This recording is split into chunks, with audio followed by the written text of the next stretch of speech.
Évangile selon Jean. Chapitre 1. Au commencement était la parole, et la parole était avec Dieu, et la parole était Dieu. Elle était au commencement avec Dieu. Toutes choses ont été faites par elle, et rien de ce qui a été fait n'a été fait sans elle. En elle était la vie, et la vie était la lumière des hommes. La lumière luit dans les ténèbres, et les ténèbres ne l'ont point reçue. Il y eut un homme envoyé de Dieu, son nom était Jean. Il vint pour servir de témoin, pour rendre témoignage à la lumière, afin que tous crussent par lui. Il n'était pas la lumière, mais il parut pour rendre témoignage à la lumière. Cette lumière était la véritable lumière, qui, en venant dans le monde, éclaire tout homme. Elle était dans le monde, et le monde a été fait par elle, et le monde ne l'a point connue. Elle est venue chez les siens, et les siens ne l'ont point reçue. Mais à tous ceux qui l'ont reçue, à ceux qui croient en son nom, elle a donné le pouvoir de devenir enfants de Dieu, lesquels sont nés, non du sang, ni de la volonté de la chair, ni de la volonté de l'homme, mais de Dieu. Et la parole a été faite chair, et elle a habité parmi nous, pleine de grâce et de vérité, et nous avons contemplé sa gloire, une gloire comme la gloire du Fils unique venu du Père. Jean lui a rendu témoignage, et s'est écrié, « C'est celui dont j'ai dit, celui qui vient après moi m'a précédé, car il était avant moi. » Et nous avons tous reçu de sa plénitude, et grâce pour grâce, car la loi a été donnée par Moïse, la grâce et la vérité sont venues par Jésus-Christ. Personne n'a jamais vu Dieu, le Fils unique, qui est dans le sein du Père, et celui qui l'a fait connaître.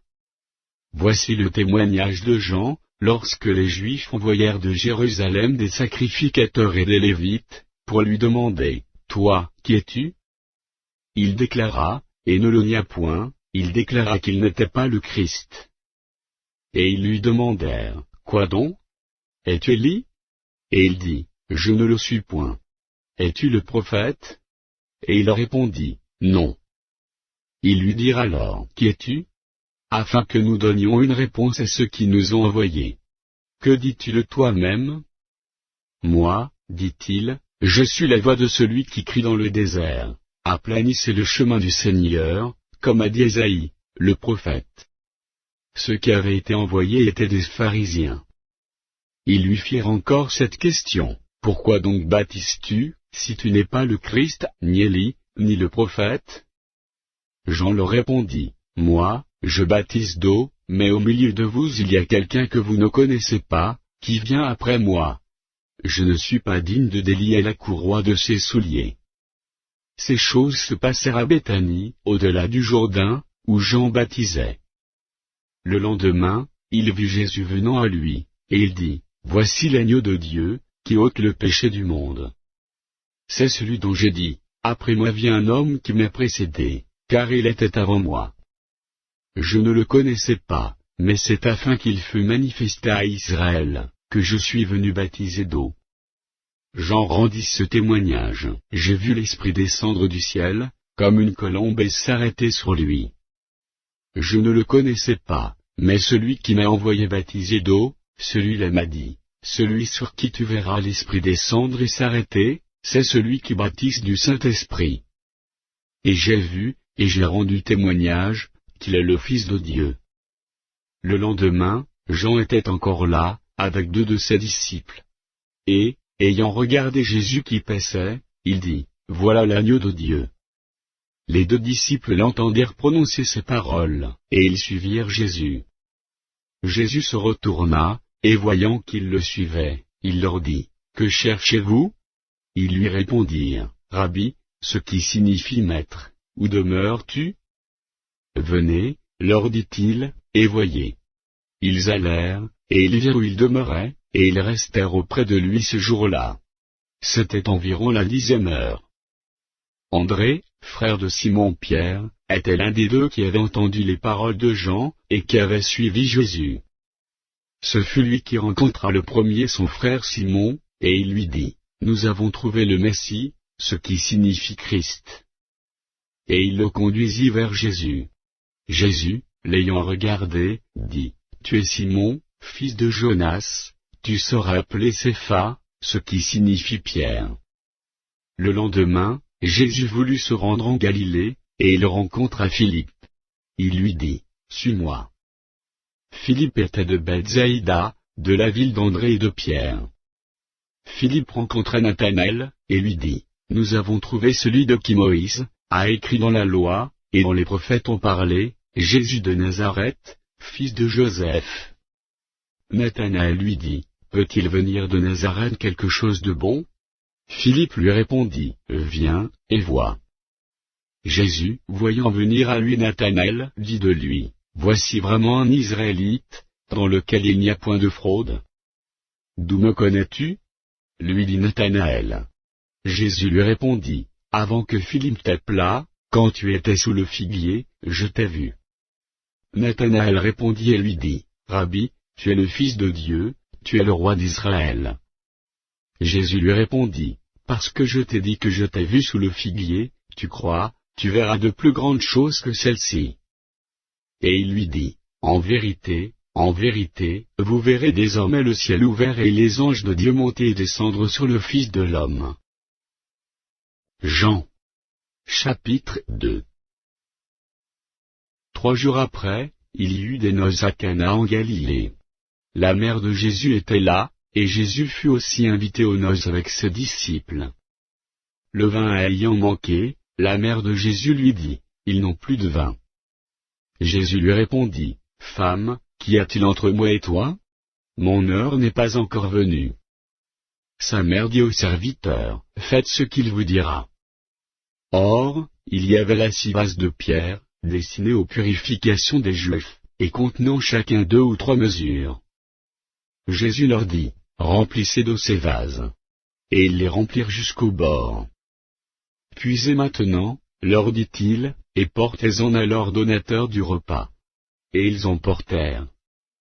Quand l'ordonnateur du repas eut goûté le change en vin, ne sachant d'où venait ce vin, tandis que les serviteurs, qui avaient puisé l'eau, le savaient bien, il appela l'époux, et lui dit, tout homme sert d'abord le bon vin, puis le moins bon après qu'on s'est enivré. Toi, tu as gardé le bon vin jusqu'à présent. Tel fut, à Cana en Galilée, le premier des miracles que fit Jésus. Il manifesta sa gloire, et ses disciples crurent en lui. Après cela, il descendit à Capernaum, avec sa mère, ses frères et ses disciples, et ils n'y demeurèrent que peu de jours. La Pâque des Juifs était proche, et Jésus monta à Jérusalem. Il trouva dans le temple les vendeurs de bœufs, de brebis et de pigeons, et les changeurs assis. Ayant fait un fouet avec des cordes, il les chassa tous du temple, ainsi que les brebis et les bœufs, il dispersa la monnaie des changeurs, et renversa les tables. Et il dit aux vendeurs de pigeons, ôtez cela d'ici, ne faites pas de la maison de mon Père une maison de trafic. Ses disciples se souvinrent qu'il est écrit, le zèle de ta maison me dévore. Les Juifs, prenant la parole, lui dirent, quel miracle nous montres-tu, pour agir de la sorte? Jésus leur répondit, détruisez ce temple, et en 3 jours je le relèverai. Les Juifs dirent, il a fallu 46 ans pour bâtir ce temple, et toi, en 3 jours tu le relèveras. Mais il parlait du temple de son corps. C'est pourquoi, lorsqu'il fut ressuscité des morts, ses disciples se souvinrent qu'il avait dit cela, et ils crurent à l'Écriture, et à la parole que Jésus avait dite. Pendant que Jésus était à Jérusalem, à la fête de Pâques, plusieurs crurent en son nom, voyant les miracles qu'il faisait. Mais Jésus ne se fiait point à eux, parce qu'ils les connaissaient tous, et parce qu'il n'avait pas besoin qu'on lui rendît témoignage d'aucun homme, car il savait lui-même ce qui était dans l'homme. Jean. Chapitre 3. Mais il y eut un homme d'entre les pharisiens, nommé Nicodème, un chef des Juifs, qui vint, lui, auprès de Jésus, de nuit, et lui dit, Rabbi, nous savons que tu es un docteur venu de Dieu, car personne ne peut faire ces miracles que tu fais, si Dieu n'est avec lui. Jésus lui répondit, en vérité, je te le dis, si un homme ne naît de nouveau, il ne peut voir le royaume de Dieu. Nicodème lui dit, Comment un homme peut-il naître quand il est vieux? Peut-il rentrer dans le sein de sa mère et naître?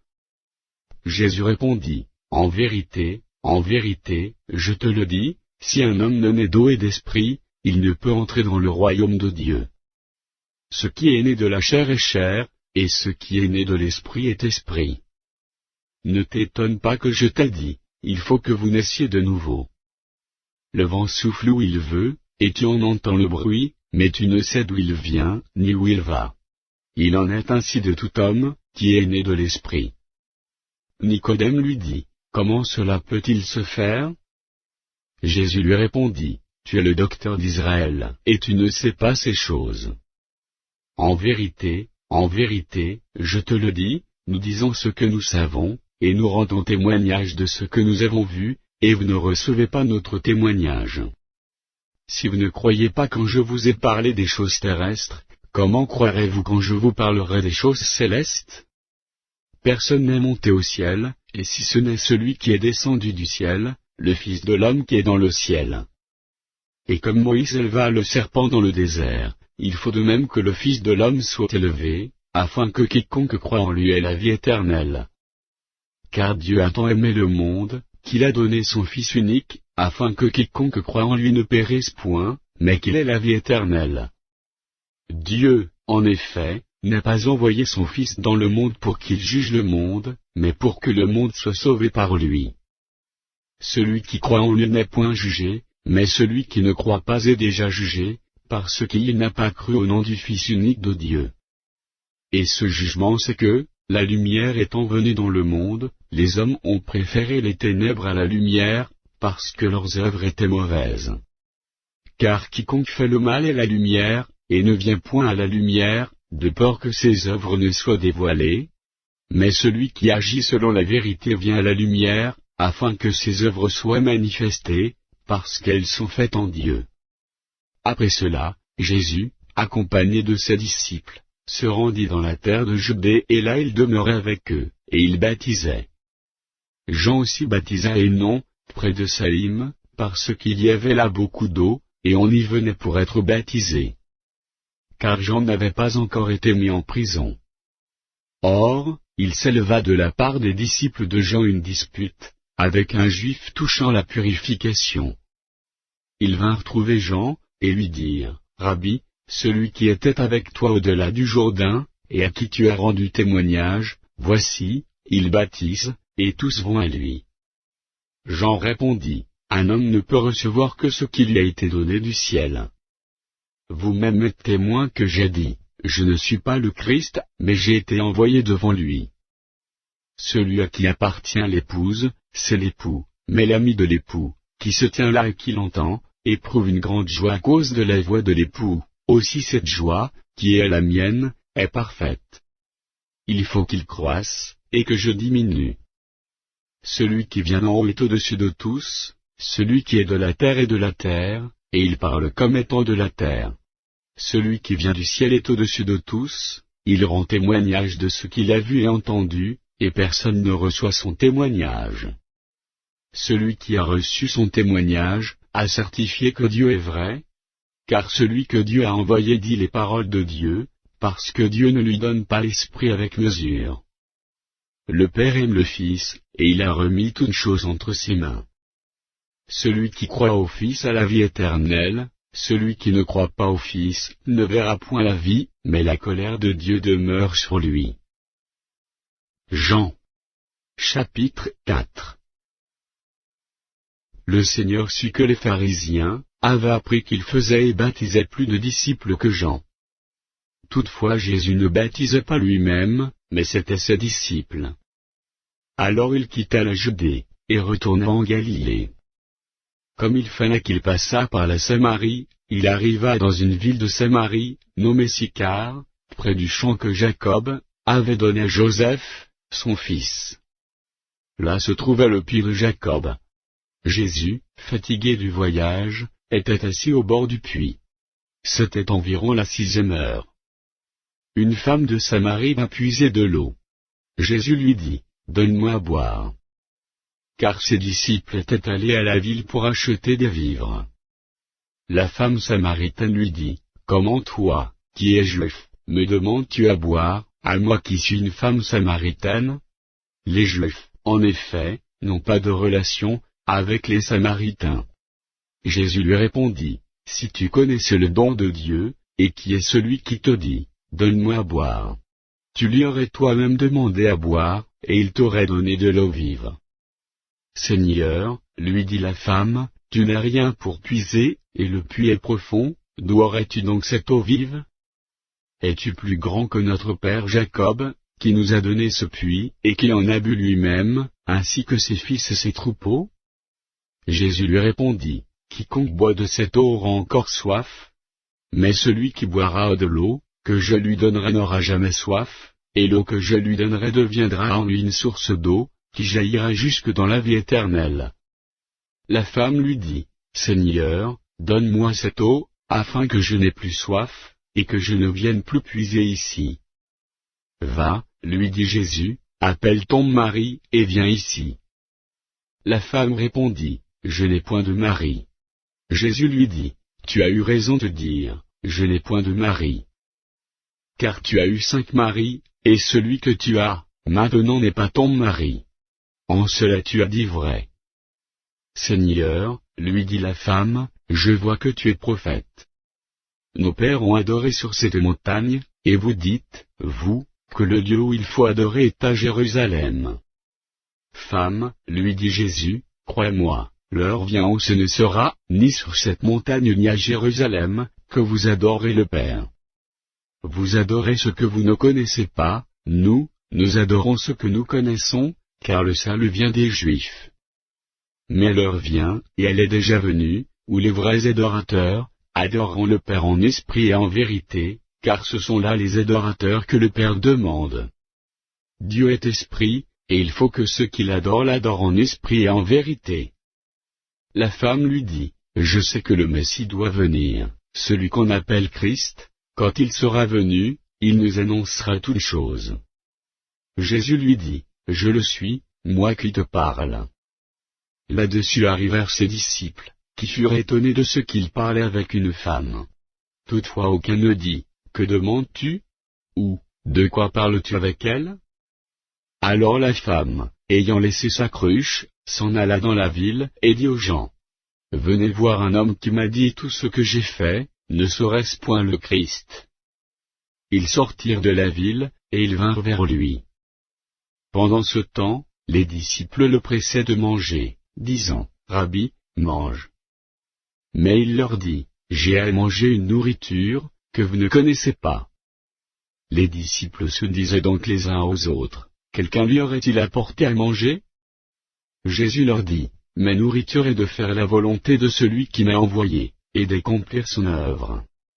Ne dites-vous pas qu'il y a encore 4 mois jusqu'à la moisson? Voici, je vous le dis, levez les yeux, et regardez les champs, qui déjà blanchissent pour la moisson. Celui qui moissonne reçoit un salaire, et amasse des fruits pour la vie éternelle, afin que celui qui sème et celui qui moissonne se réjouissent ensemble. Car en ceci ce qu'on dit est vrai, autre est celui qui sème, et autre celui qui moissonne. Je vous ai envoyé moissonner ce que vous n'avez pas travaillé, d'autres ont travaillé, et vous êtes entrés dans leur travail. Plusieurs Samaritains de cette ville crurent en Jésus à cause de cette déclaration formelle de la femme, il m'a dit tout ce que j'ai fait. Aussi, quand les Samaritains vinrent le trouver, ils le prièrent de rester auprès d'eux. Et il resta là 2 jours. Un beaucoup plus grand nombre crurent à cause de sa parole. Et il disait à la femme, ce n'est plus à cause de ce que tu as dit que nous croyons, car nous l'avons entendu nous-mêmes, et nous savons qu'il est vraiment le Sauveur du monde. Après ces 2 jours, Jésus partit de là, pour se rendre en Galilée, car il avait déclaré lui-même qu'un prophète n'est pas honoré dans sa propre patrie. Lorsqu'il arriva en Galilée, il fut bien reçu des Galiléens, qui avaient vu tout ce qu'il avait fait à Jérusalem pendant la fête, car eux aussi étaient allés à la fête. Il retourna donc à Cana en Galilée, où il avait changé l'eau en vin. Il y avait à Capernaum un officier du roi, dont le fils était malade. Ayant appris que Jésus était venu de Judée en Galilée, il alla vers lui, et le pria de descendre et de guérir son fils, qui était près de mourir. Jésus lui dit, « Si vous ne voyez des miracles et des prodiges, vous ne croyez point. » L'officier du roi lui dit, « Seigneur, descends avant que mon enfant meure. » « Va, lui dit Jésus, ton fils vit. » Et cet homme crut à la parole que Jésus lui avait dite, et il s'en alla. Comme déjà il descendait, ses serviteurs venant à sa rencontre, lui apportèrent cette nouvelle, « Ton enfant vit. » Il leur demanda à quelle heure il s'était trouvé mieux, et ils lui dirent, « Hier, à la 7e heure, la fièvre l'a quitté. » Le père reconnut que c'était à cette heure-là, que Jésus lui avait dit, « Ton fils vit. » Et il crut, lui et toute sa maison. Jésus fit encore ce second miracle, lorsqu'il fut venu de Judée en Galilée. Jean. Chapitre 5. Après cela, il y eut une fête des Juifs, et Jésus monta à Jérusalem. Or, à Jérusalem, près de la porte des brebis, il y a une piscine, qui s'appelle en hébreu Béthéda, et qui a 5 portiques. Sous ces portiques étaient couchés en grand nombre des malades, des aveugles, des boiteux, des paralytiques, qui attendaient le mouvement de l'eau, car un ange descendait de temps en temps dans la piscine, et agite l'eau, et celui qui y descendait le premier, après que l'eau avait été agitée était guéri, quelle que fût sa maladie. Là se trouvait un homme malade depuis 38 ans. Jésus, l'ayant vu coucher, et sachant qu'il était malade depuis longtemps, lui dit, « Veux-tu être guéri ?»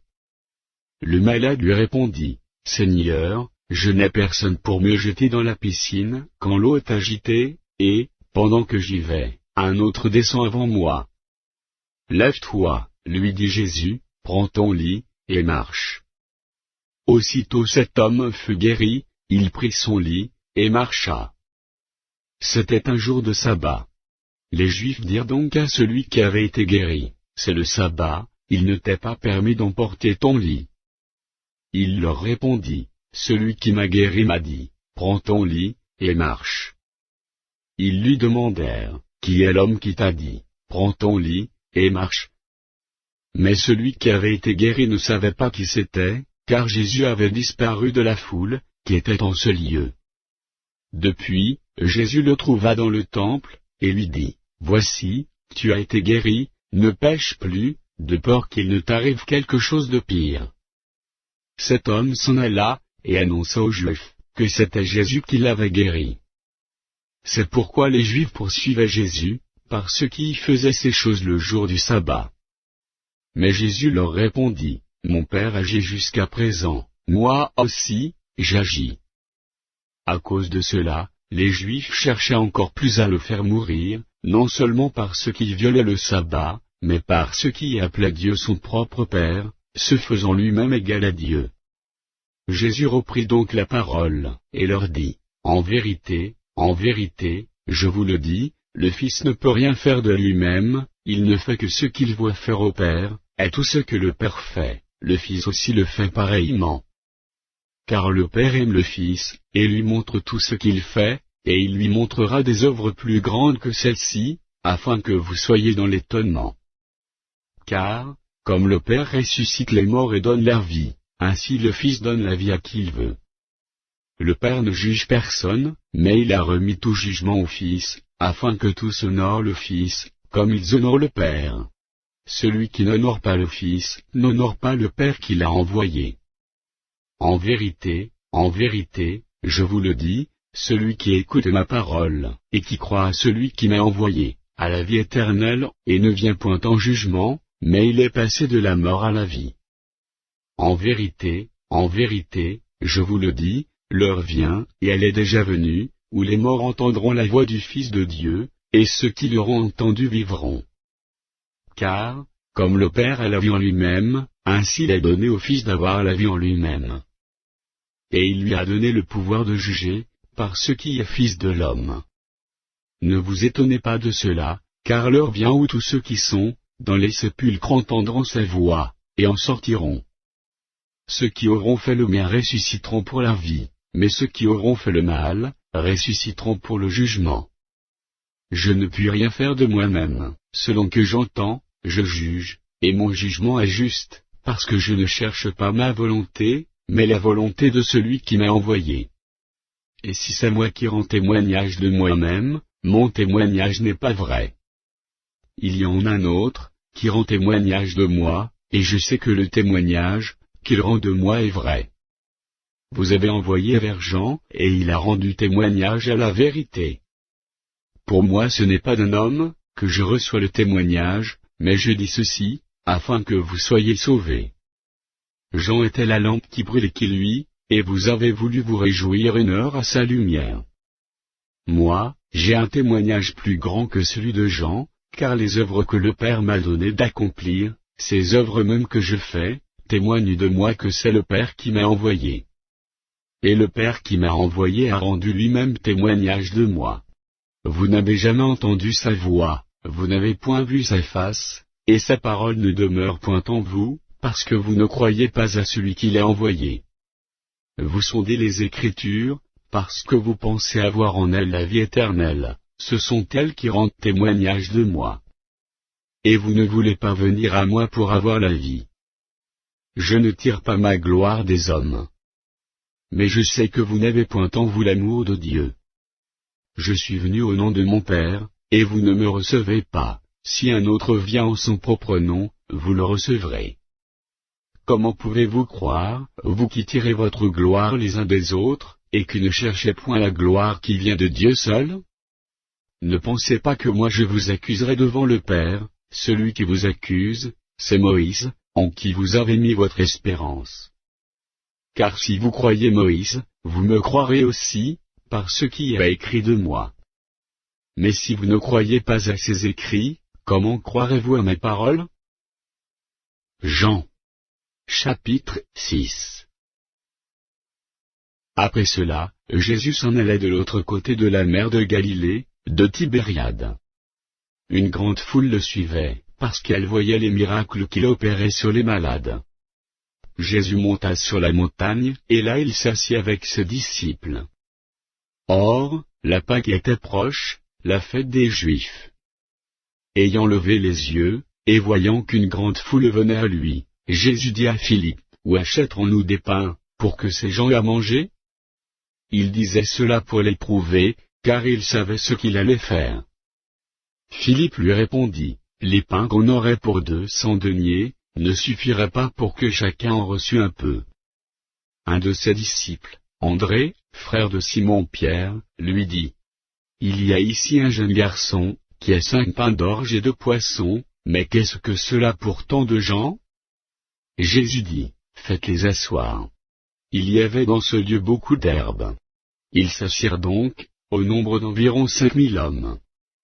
Jésus prit les pains, rendit grâce, et les distribua à ceux qui étaient assis, il leur donna de même des poissons, autant qu'ils en voulurent. Lorsqu'ils furent rassasiés, il dit à ses disciples, ramassez les morceaux qui restent, afin que rien ne se perde. Ils les ramassèrent donc, et ils remplirent 12 paniers avec les morceaux, qui restèrent des 5 pains d'orge, après que tous eurent mangé. Ces gens, ayant vu le miracle, que Jésus avait fait, disaient, celui-ci est vraiment le prophète, qui doit venir dans le monde. Et Jésus, sachant qu'ils allaient venir l'enlever pour le faire roi, se retira de nouveau sur la montagne, lui seul. Quand le soir fut venu, ses disciples descendirent au bord de la mer. Étant montés dans une barque, ils traversaient la mer, pour se rendre à Capernaum. Il faisait déjà nuit, et Jésus ne les avait pas encore rejoints. Il souffla un grand vent, et la mer était agitée. Après avoir ramé environ 25 ou 30 stades, ils virent Jésus marchant sur la mer, et s'approchant de la barque. Et ils eurent peur. Mais Jésus leur dit, c'est moi, n'ayez pas peur. Ils voulaient donc le prendre dans la barque, et aussitôt la barque aborda au lieu où ils allaient. La foule qui était restée de l'autre côté de la mer, avait remarqué qu'il ne se trouvait là qu'une seule barque, et que Jésus n'était pas monté dans cette barque avec ses disciples, mais qu'ils étaient partis seuls.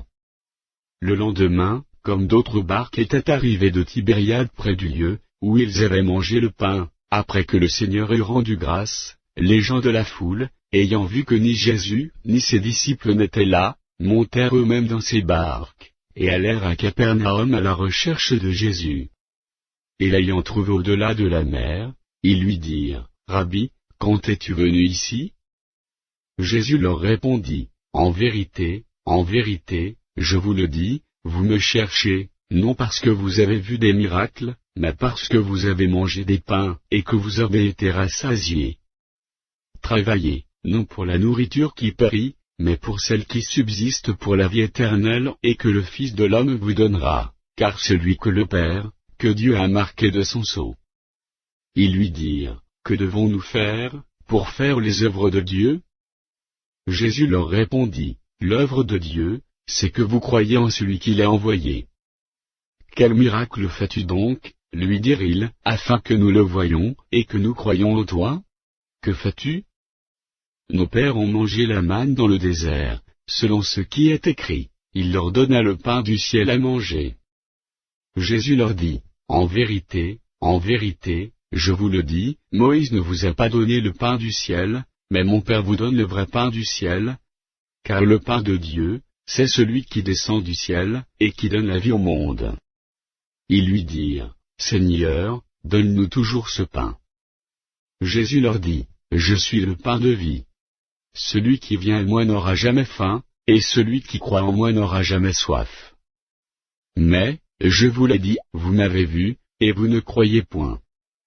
Tous ceux que le Père me donne viendront à moi, et je ne mettrai pas dehors celui qui vient à moi. Car je suis descendu du ciel pour faire, non ma volonté, mais la volonté de celui qui m'a envoyé. Or, la volonté de celui qui m'a envoyé, c'est que je ne perde rien de tout ce qu'il m'a donné, mais que je le ressuscite au dernier jour. La volonté de mon Père, c'est que quiconque voit le Fils, et croit en lui ait la vie éternelle, et je le ressusciterai au dernier jour. Les Juifs murmuraient à son sujet, parce qu'il y avait dit, Je suis le pain qui est descendu du ciel. Et ils disaient, N'est-ce pas là Jésus, le fils de Joseph, celui dont nous connaissons le Père et la Mère? Comment donc dit-il, Je suis descendu du ciel? Jésus leur répondit, Ne murmurez pas entre vous. Nul ne peut venir à moi, si le Père qui m'a envoyé ne l'attire, et je le ressusciterai au dernier jour. Il est écrit dans les prophètes, ils seront tous enseignés de Dieu.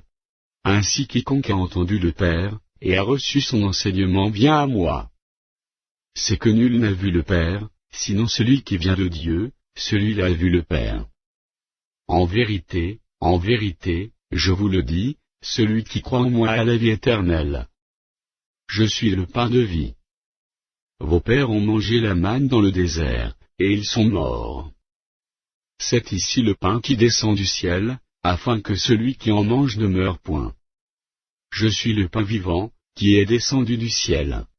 Si quelqu'un mange de ce pain, il vivra éternellement, et le pain que je donnerai, c'est ma chair, que je donnerai pour la vie du monde. Là-dessus, les Juifs disputaient entre eux, disant, Comment peut-il nous donner sa chair à manger? Jésus leur dit, En vérité, je vous le dis, si vous ne mangez la chair du Fils de l'homme, et si vous ne buvez son sang, vous n'avez point la vie en vous-même. Celui qui mange ma chair, et qui boit mon sang a la vie éternelle, et je le ressusciterai au dernier jour. Car ma chair est vraiment une nourriture, et mon sang est vraiment un breuvage. Celui qui mange ma chair, et qui boit mon sang demeure en moi, et je demeure en lui. Comme le Père qui est vivant m'a envoyé, et que je vis par le Père, ainsi celui qui me mange vivra par moi. C'est ici le pain qui est descendu du ciel. Il n'en est pas comme de vos pères, qui ont mangé la manne et qui sont morts. Celui qui mange ce pain, vivra éternellement. Jésus dit ces choses dans la synagogue, enseignant à Capernaum. Plusieurs de ses disciples, après l'avoir entendu, dirent, Cette parole est dure, qui peut l'écouter? Jésus, sachant lui-même que ses disciples murmuraient à ce sujet, leur dit, Cela vous scandalise-t-il? Et si vous voyez le Fils de l'homme monter où il était auparavant? C'est l'Esprit qui vivifie, la chair ne sert de rien. Les paroles que je vous ai dites sont esprit et vie. Mais il en est parmi vous quelques-uns qui ne croient point. car Jésus savait dès le commencement qui étaient ceux qui ne croyaient point, et qui était celui qui le livrerait. Et il ajouta, c'est pourquoi je vous ai dit que nul ne peut venir à moi, et si cela ne lui a été donné par le Père. Dès ce moment, plusieurs de ses disciples se retirèrent, et ils n'allaient plus avec lui. Jésus donc dit aux 12, et vous, ne voulez-vous pas aussi vous en aller? Simon-Pierre lui répondit, Seigneur, à qui irions-nous? Tu as les paroles de la vie éternelle. Et nous avons cru et nous avons connu que tu es le Christ, le Saint de Dieu. Jésus leur répondit, n'est-ce pas moi qui vous ai choisis, vous les 12? Et l'un d'eux vous est un démon. Il parlait de Judas Iscario, fils de Simon, car c'était lui qui devait le livrer, lui, l'un des 12. Jean. Chapitre 7. Après cela, Jésus parcourait la Galilée, car il ne voulait pas séjourner en Judée, parce que les Juifs cherchaient à le faire mourir. Or, la fête des Juifs, la fête des tabernacles, était proche. Et ses frères lui dirent, pars d'ici, et va en Judée, afin que tes disciples voient aussi les œuvres que tu fais. Personne n'agit en secret, lorsqu'il désire paraître. Si tu fais ces choses, montre-toi toi-même au monde. Car ses frères non plus ne croyaient pas en lui. Jésus leur dit, mon temps n'est pas encore venu, mais votre temps est toujours prêt. Le monde ne peut vous haïr, moi, il me hait, parce que je rends lui le témoignage, que ses œuvres sont mauvaises. Montez, vous, à cette fête, pour moi, je n'y monte point, parce que mon temps n'est pas encore accompli. Après leur avoir dit cela, il resta en Galilée. Lorsque ses frères furent montés à la fête, il y monta aussi lui-même, non publiquement, mais comme en secret. Les Juifs le cherchaient pendant la fête, et disaient, où est-il? Il y avait dans la foule grande rumeur à son sujet. Les uns disaient, c'est un homme de bien. D'autres disaient, non, il égare la multitude. Personne, toutefois, ne parlait librement de lui, par crainte des Juifs. Vers le milieu de la fête, Jésus monta au temple. Et il enseignait. Les Juifs s'étonnaient, disant, comment connaît-il les Écritures, lui qui n'a point étudié? Jésus leur répondit, ma doctrine n'est pas de moi, mais de celui qui m'a envoyé. Si quelqu'un veut faire sa volonté, il connaîtra si ma doctrine est de Dieu, ou si je parle de mon chef. Celui qui parle de son chef cherche sa propre gloire, mais celui qui cherche la gloire de celui qui l'a envoyé, celui-là est vrai, et il n'y a point d'injustice en lui.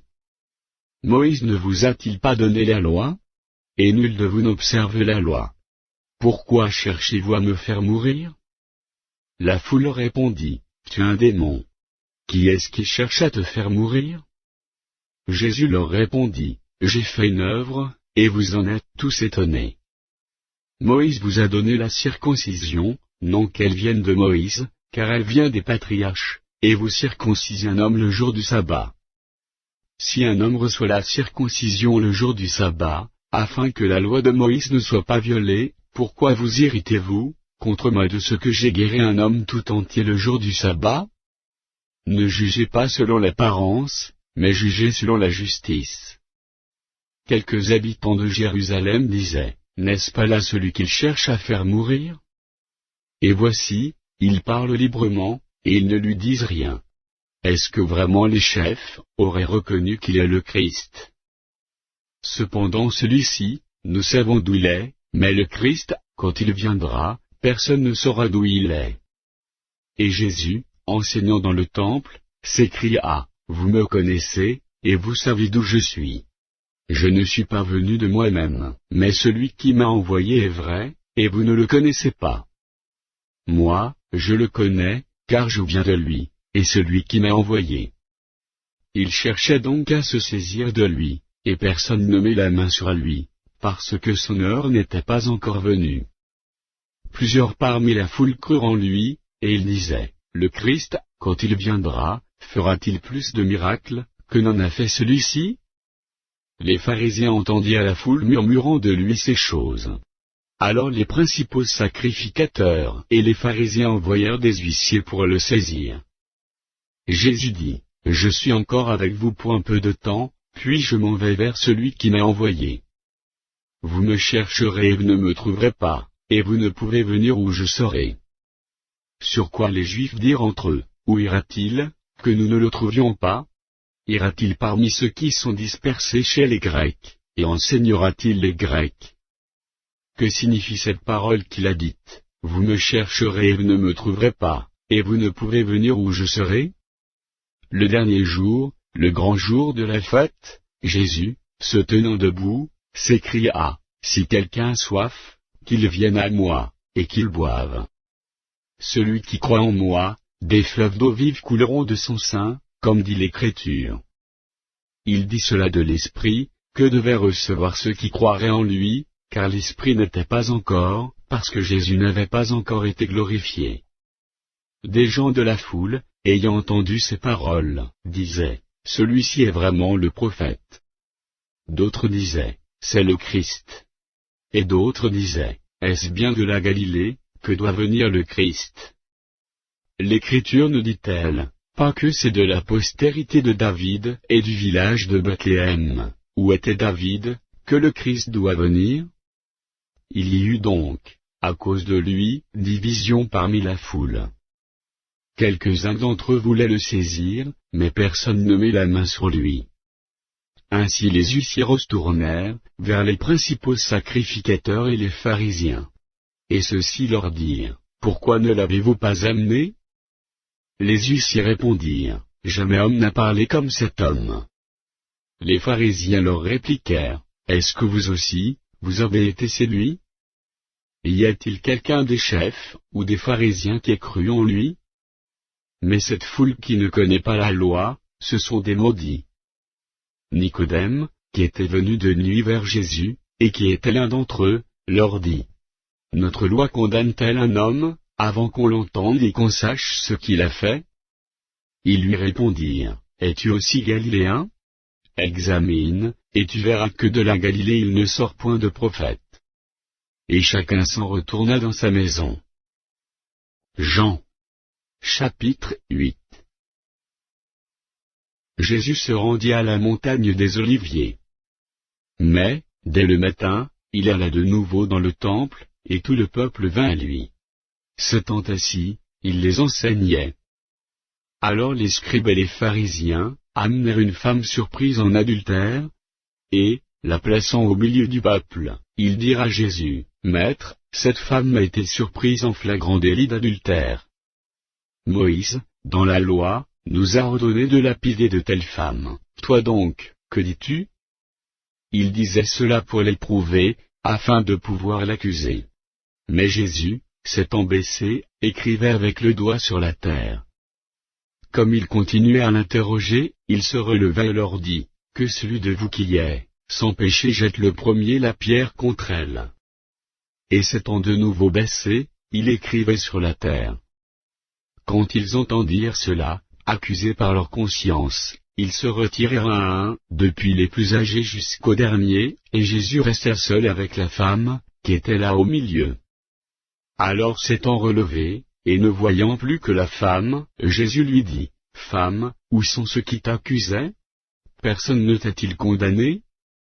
Elle répondit, « Non, Seigneur. » Et Jésus lui dit, « Je ne te condamne pas non plus, va, et ne pêche plus. » Jésus leur parla de nouveau, et dit, « Je suis la lumière du monde, celui qui me suit ne marchera pas dans les ténèbres, mais il aura la lumière de la vie. » Là-dessus, les pharisiens lui dirent, « Tu rends témoignage de toi-même, ton témoignage n'est pas vrai. » Jésus leur répondit, « Quoique je rende témoignage de moi-même, mon témoignage est vrai, car je sais d'où je suis venu et où je vais, mais vous, vous ne savez d'où je viens ni où je vais. Vous jugez selon la chair, moi, je ne juge personne. Et si je juge, mon jugement est vrai, car je ne suis pas seul, mais le Père qui m'a envoyé est avec moi. Il est écrit dans votre loi, que le témoignage de deux hommes est vrai. Je rends témoignage de moi-même, et le Père qui m'a envoyé rend témoignage de moi.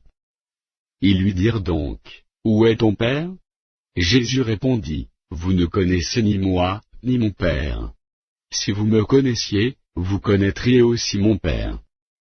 Jésus dit ces paroles, enseignant dans le temple, au lieu où était le trésor, et personne ne le saisit, parce que son heure n'était pas encore venue. Jésus leur dit encore, je m'en vais, et vous me chercherez, et vous mourrez dans votre péché, vous ne pouvez venir où je vais.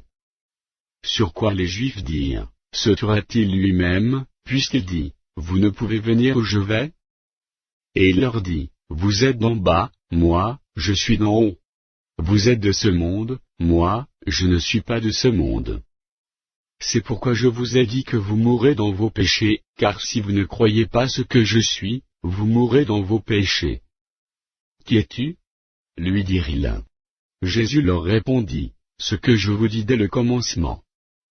J'ai beaucoup de choses à dire de vous et à juger en vous, mais celui qui m'a envoyé est vrai, et ce que j'ai entendu de lui, je le dis au monde. Ils ne comprirent point qu'il leur parlait du Père. Jésus donc leur dit, quand vous aurez élevé le Fils de l'homme, alors vous connaîtrez ce que je suis, et que je ne fais rien de moi-même, mais que je parle selon ce que le Père m'a enseigné. Celui qui m'a envoyé est avec moi, il ne m'a pas laissé seul, parce que je fais toujours ce qui lui est agréable. Comme Jésus parlait ainsi, plusieurs crurent en lui. Et il dit aux Juifs qui avaient cru en lui, si vous demeurez dans ma parole, vous êtes vraiment mes disciples. Vous connaîtrez la vérité, et la vérité vous affranchira. Ils lui répondirent, nous sommes la postérité d'Abraham, et nous ne fûmes jamais esclaves de personne, comment dis-tu, vous deviendrez libres? En vérité, je vous le dis, leur répliqua Jésus, quiconque se livre au péché est esclave du péché. Or, l'esclave ne demeure pas toujours dans la maison, le Fils y demeure toujours. Si donc le Fils vous affranchit, vous serez réellement libres. Je sais que vous êtes la postérité d'Abraham, mais vous cherchez à me faire mourir, parce que ma parole ne pénètre pas en vous. Je dis ce que j'ai vu chez mon Père, et vous, vous faites ce que vous avez entendu de la part de votre Père. Ils lui répondirent, notre Père, c'est Abraham. Jésus leur dit, si vous étiez enfants d'Abraham, vous feriez les œuvres d'Abraham. Mais maintenant vous cherchez à me faire mourir, moi qui vous ai dit la vérité, que j'ai entendue de Dieu. Cela, Abraham ne l'a point fait. Vous faites les œuvres de votre Père. Ils lui dirent, nous ne sommes pas des enfants illégitimes, nous avons un seul Père, Dieu. Jésus leur dit, si Dieu était votre Père, vous m'aimeriez, car c'est de Dieu que je suis sorti et que je viens, je ne suis pas venu de moi-même, mais celui qui m'a envoyé. Pourquoi ne comprenez-vous pas mon langage? Parce que vous ne pouvez écouter ma parole. Vous avez pour père le diable, et vous voulez accomplir les désirs de votre père. Il a été meurtrier dès le commencement, et il ne se tient pas dans la vérité, parce qu'il n'y a pas de vérité en lui. Lorsqu'il profère le mensonge, il parle de son propre fond, car il est menteur et le père du mensonge. Et moi, parce que je dis la vérité, vous ne me croyez pas. Qui de vous me convaincra de péché? Si je dis la vérité, pourquoi ne me croyez-vous pas? Celui qui est de Dieu, écoute les paroles de Dieu, vous n'écoutez pas, parce que vous n'êtes pas de Dieu. Les Juifs lui répondirent, n'avons-nous pas raison de dire que tu es un Samaritain, et que tu es un démon? Jésus répliqua, je n'ai point de démon, mais j'honore mon Père, et vous m'outragez. Je ne cherche point ma gloire, il en est un qui la cherche et qui juge. En vérité, je vous le dis, si quelqu'un garde ma parole, il ne verra jamais la mort.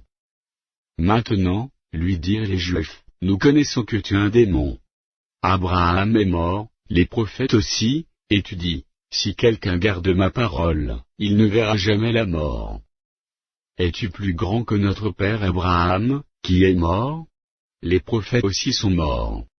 Qui prétends-tu être? Jésus répondit, si je me glorifie moi-même, ma gloire n'est rien. C'est mon Père qui me glorifie, lui que vous dites être votre Dieu, et que vous ne connaissez pas. Pour moi, je le connais, et, si je disais que je ne le connais pas, je serais semblable à vous, un menteur. Mais je le connais, et je garde sa parole. Abraham, votre père, a tressailli de joie de ce qu'il verrait mon jour, il l'a vu, et il s'est réjoui. Les Juifs lui dirent, tu n'as pas encore 50 ans, et tu as vu Abraham. Jésus leur dit, en vérité, je vous le dis, avant qu'Abraham fût, je suis. Là-dessus, ils prirent des pierres pour les jeter contre lui, mais Jésus se cacha, et il sortit du temple. Jean. Chapitre 9. Jésus vit, en passant, un homme aveugle de naissance. Ses disciples lui firent cette question, Rabbi, qui a péché, cet homme ou ses parents, pour qu'il soit né aveugle? Jésus répondit, ce n'est pas que lui ou ses parents aient péché, mais c'est afin que les œuvres de Dieu soient manifestées en lui. Il faut que je fasse, tandis qu'il est jour, les œuvres de celui qui m'a envoyé. La nuit vient, où personne ne peut travailler. Pendant que je suis dans le monde, je suis la lumière du monde. Après avoir dit cela, il cracha à terre, et fit de la boue avec sa salive. Puis il appliqua cette boue sur les yeux de l'aveugle, et lui dit, va, et lave-toi au réservoir de Siloé, nom qui signifie envoyé. Il y alla, se lava, et s'en retourna voyant clair. Ses voisins et ceux qui auparavant l'avaient connu comme un mendiant disaient, n'est-ce pas là celui qui se tenait assis et qui mendiait? Les uns disaient, c'est lui. D'autres disaient, non, mais il lui ressemble. Et lui-même disait, c'est moi. Ils lui dirent donc, comment tes yeux ont-ils été ouverts? Il répondit, l'homme qu'on appelle Jésus a fait de la boue, a oint mes yeux, et m'a dit, va au réservoir de Siloé, et lève-toi. J'y suis allé, je me suis lavé, et j'ai recouvré la vue. Ils lui dirent, où est cet homme? Il répondit, je ne sais. Ils menèrent vers les pharisiens celui qui avait été aveugle. Or, c'était un jour de sabbat, que Jésus avait fait de la boue, et lui avait ouvert les yeux. De nouveau, les pharisiens aussi lui demandèrent comment il avait recouvré la vue. Et il leur dit, il a appliqué de la boue sur mes yeux, je me suis lavé, et je vois. Sur quoi quelques-uns des pharisiens dirent, cet homme ne vient pas de Dieu, car il n'observe pas le sabbat. D'autres dirent, comment un homme pécheur peut-il faire de tels miracles? Et il y eut division parmi eux.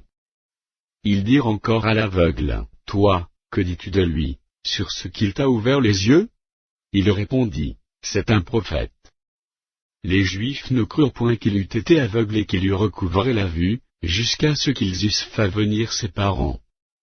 Et ils les interrogèrent, disant, est-ce là votre fils, que vous dites être né aveugle? Comment donc voit-il maintenant? Ses parents répondirent, nous savons que c'est notre fils, et qu'il est né aveugle. Mais comment il voit maintenant, ou qu'il lui a ouvert les yeux, c'est ce que nous ne savons.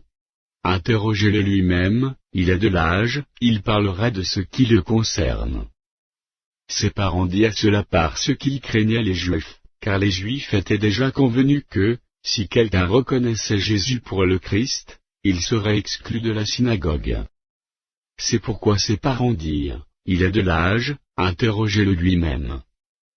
Les pharisiens appelèrent une seconde fois l'homme, qui avait été aveugle, et ils lui dirent, donne gloire à Dieu, nous savons que cet homme est un pécheur.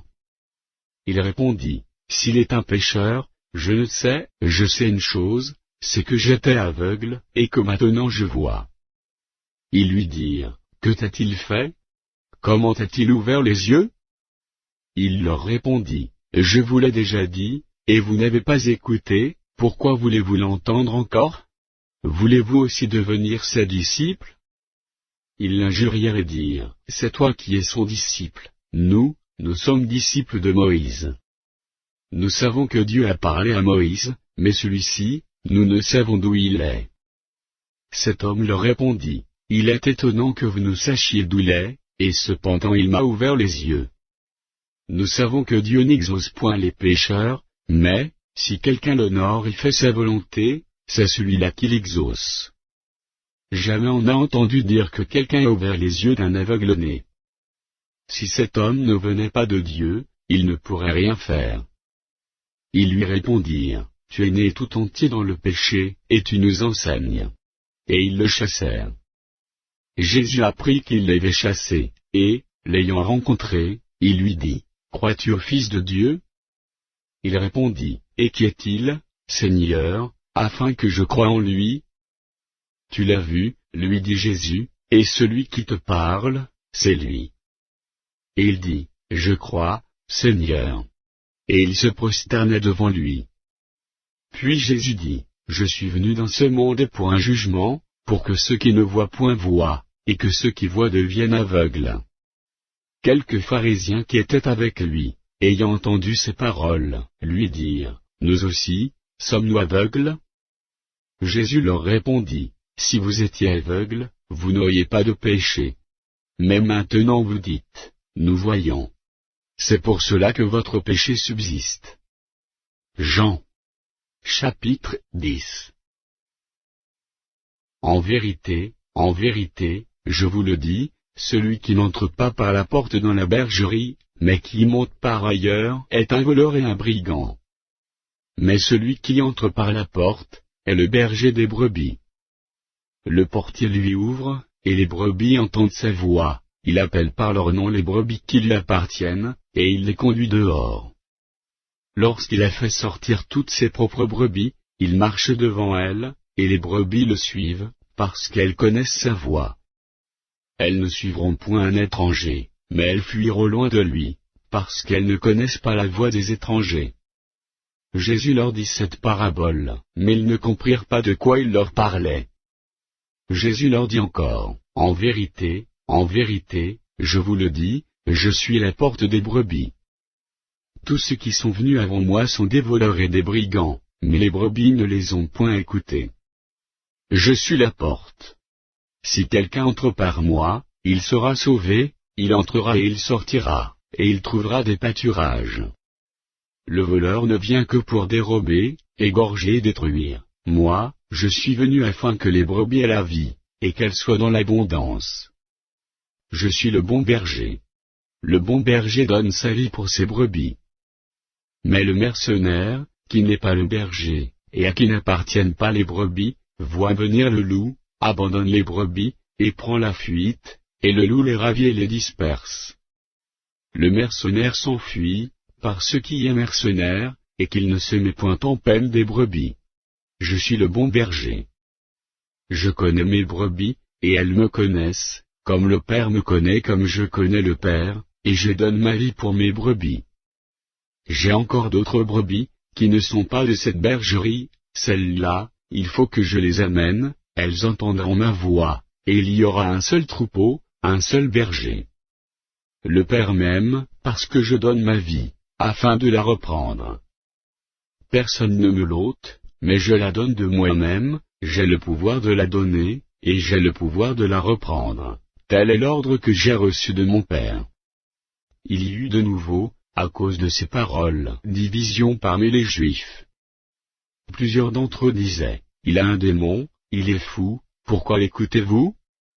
D'autres disaient, ce ne sont pas les paroles d'un démoniaque, un démon peut-il ouvrir les yeux des aveugles? On célébrait à Jérusalem la fête de la dédicace. C'était l'hiver. Et Jésus se promenait dans le temple, sous le portique de Salomon. Les Juifs l'entourèrent, et lui dirent, jusqu'à quand tiendras-tu notre esprit en suspens? Si tu es le Christ, dis-le-nous franchement. Jésus leur répondit, je vous l'ai dit, et vous ne croyez pas. Les œuvres que je fais au nom de mon Père, rendent témoignage de moi. Mais vous ne croyez pas, parce que vous n'êtes pas de mes brebis. Mes brebis entendent ma voix, je les connais, et elles me suivent. Je leur donne la vie éternelle, et elles ne périront jamais, et personne ne les ravira de ma main.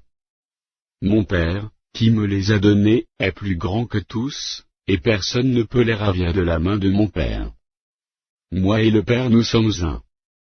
Alors les Juifs prirent de nouveau des pierres pour le lapidèrent. Jésus leur dit, je vous ai fait voir plusieurs bonnes œuvres venant de mon Père, pour laquelle me lapidez-vous? Les Juifs lui répondirent, ce n'est point pour une bonne œuvre, que nous te lapidons, mais pour un blasphème, et parce que toi, qui es un homme, tu te fais Dieu. Jésus leur répondit, n'est-il pas écrit dans votre loi, j'ai dit, vous êtes des dieux? Si elle est appelée Dieu ceux à qui la parole de Dieu a été adressée, et si l'écriture ne peut être anéantie, celui que le Père ait sanctifié et envoyé dans le monde, vous lui dites, tu blasphèmes.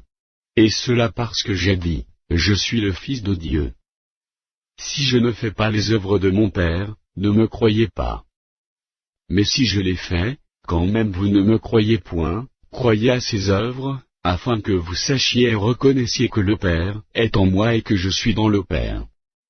Là-dessus, ils cherchèrent encore à le saisir, mais il s'échappa de leurs mains.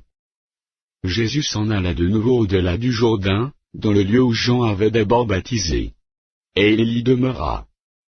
Beaucoup de gens vinrent à lui, et ils disaient, Jean n'a fait aucun miracle, mais tout ce que Jean a dit de cet homme était vrai. Et, dans ce lieu-là, plusieurs crurent en lui. Jean. Chapitre 11. Il y avait un homme malade, Lazare, de Béthanie, village de Marie et de Marthe, sa sœur. C'était cette Marie qui oignit de parfum le Seigneur, et qui lui essuya les pieds avec ses cheveux, et c'était son frère Lazare qui était malade. Les sœurs envoyèrent dire à Jésus, Seigneur, voici, celui que tu aimes est malade. Après avoir entendu cela, Jésus dit, cette maladie n'est point à la mort, mais elle est pour la gloire de Dieu, afin que le Fils de Dieu soit glorifié par elle. Or, Jésus aimait Marthe, et sa sœur, et Lazare. Lors donc qu'il eut appris que Lazare était malade, il resta 2 jours encore dans le lieu où il était, et il dit ensuite aux disciples, retournons en Judée. Les disciples lui dirent, Rabbi, les Juifs tout récemment cherchaient à te lapider, et tu retournes en Judée. Jésus répondit, n'y a-t-il pas 12 heures au jour? Si quelqu'un marche pendant le jour, il ne bronche point, parce qu'il voit la lumière de ce monde. Mais, si quelqu'un marche pendant la nuit, il bronche, parce que la lumière n'est pas en lui. Après ces paroles, il leur dit, Lazare, notre ami, dort, mais je vais le réveiller. Les disciples lui dirent, Seigneur, s'il dort, il sera guéri. Jésus avait parlé de sa mort, mais ils crurent qu'il parlait de l'assoupissement du sommeil. Alors Jésus leur dit ouvertement, Lazare est mort. Et, à cause de vous, afin que vous croyiez, je me réjouis de ce que je n'étais pas là. Mais allons vers lui. Sur quoi Thomas, appelé Didyme, dit aux autres disciples, allons aussi, afin de mourir avec lui. Jésus, étant arrivé, trouva que Lazare était, déjà depuis 4 jours dans le sépulcre. Et, comme Béthanie était, près de Jérusalem, à 15 stades environ, beaucoup de Juifs étaient venus vers Marthe et Marie, pour les consoler de la mort de leur frère. Lorsque Marthe apprit que Jésus arrivait, elle alla au-devant de lui, tandis que Marie se tenait assise à la maison. Marthe dit à Jésus, Seigneur, si tu étais ici, mon frère ne serait pas mort.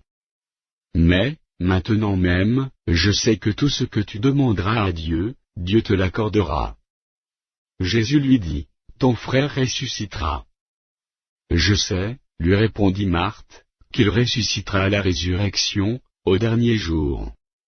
Jésus lui dit, je suis la résurrection et la vie. Celui qui croit en moi vivra, quand même il serait mort, et quiconque vit et croit en moi ne mourra jamais. Crois-tu cela? Elle lui dit, oui, Seigneur, je crois que tu es le Christ, le Fils de Dieu, qui devait venir dans le monde. Ayant ainsi parlé, elle s'en alla. Puis elle appela secrètement Marie, sa sœur, et lui dit, le Maître est ici, et il te demande. Dès que Marie eut entendu, elle se leva promptement, et alla vers lui. Car Jésus n'était pas encore entré dans le village, mais il était dans le lieu, où Marthe l'avait rencontré. Les Juifs qui étaient avec Marie dans la maison et qui la consolaient, l'ayant vue se lever promptement et sortir, la suivirent, disant, elle va au sépulcre, pour y pleurer. Lorsque Marie fut arrivée là où était Jésus, et qu'elle le vit, elle tomba à ses pieds, et lui dit, « Seigneur, si tu étais ici, mon frère ne serait pas mort. » Jésus, la voyant pleurer, elle et les Juifs qui étaient venus avec elle, frémit en son esprit, et fut tout ému. Et il dit, « Où l'avez-vous mis ? » Seigneur, lui répondirent-ils, viens et vois. Jésus pleura. Sur quoi les Juifs dirent, voyez comme il l'aimait. Et quelques-uns d'entre eux dirent, lui qui a ouvert les yeux de l'aveugle, ne pouvait-il pas faire aussi que cet homme ne mourût point? Jésus frémissant de nouveau en lui-même, se rendit au sépulcre. C'était une grotte, et une pierre était placée devant. Jésus dit, ôtez la pierre. Marthe, la sœur du mort, lui dit, Seigneur, il sent déjà, car il y a 4 jours qu'il est là. Jésus lui dit, ne t'ai-je pas dit que, si tu crois, tu verras la gloire de Dieu? Ils ôtèrent donc la pierre.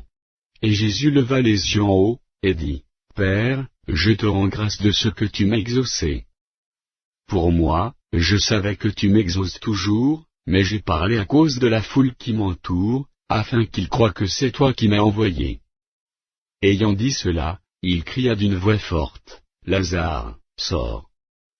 Et le mort sortit, les pieds et les mains liés de bandes, et le visage enveloppé d'un linge. Jésus leur dit, déliez-le et laissez-le aller. Plusieurs des Juifs qui étaient venus vers Marie, et qui virent ce que fit Jésus, crurent en lui. Mais quelques-uns d'entre eux allèrent trouver les pharisiens, et leur dirent ce que Jésus avait fait. Alors les principaux sacrificateurs et les pharisiens assemblèrent le Sanhédrin, et dirent, que ferons-nous? Car cet homme fait beaucoup de miracles.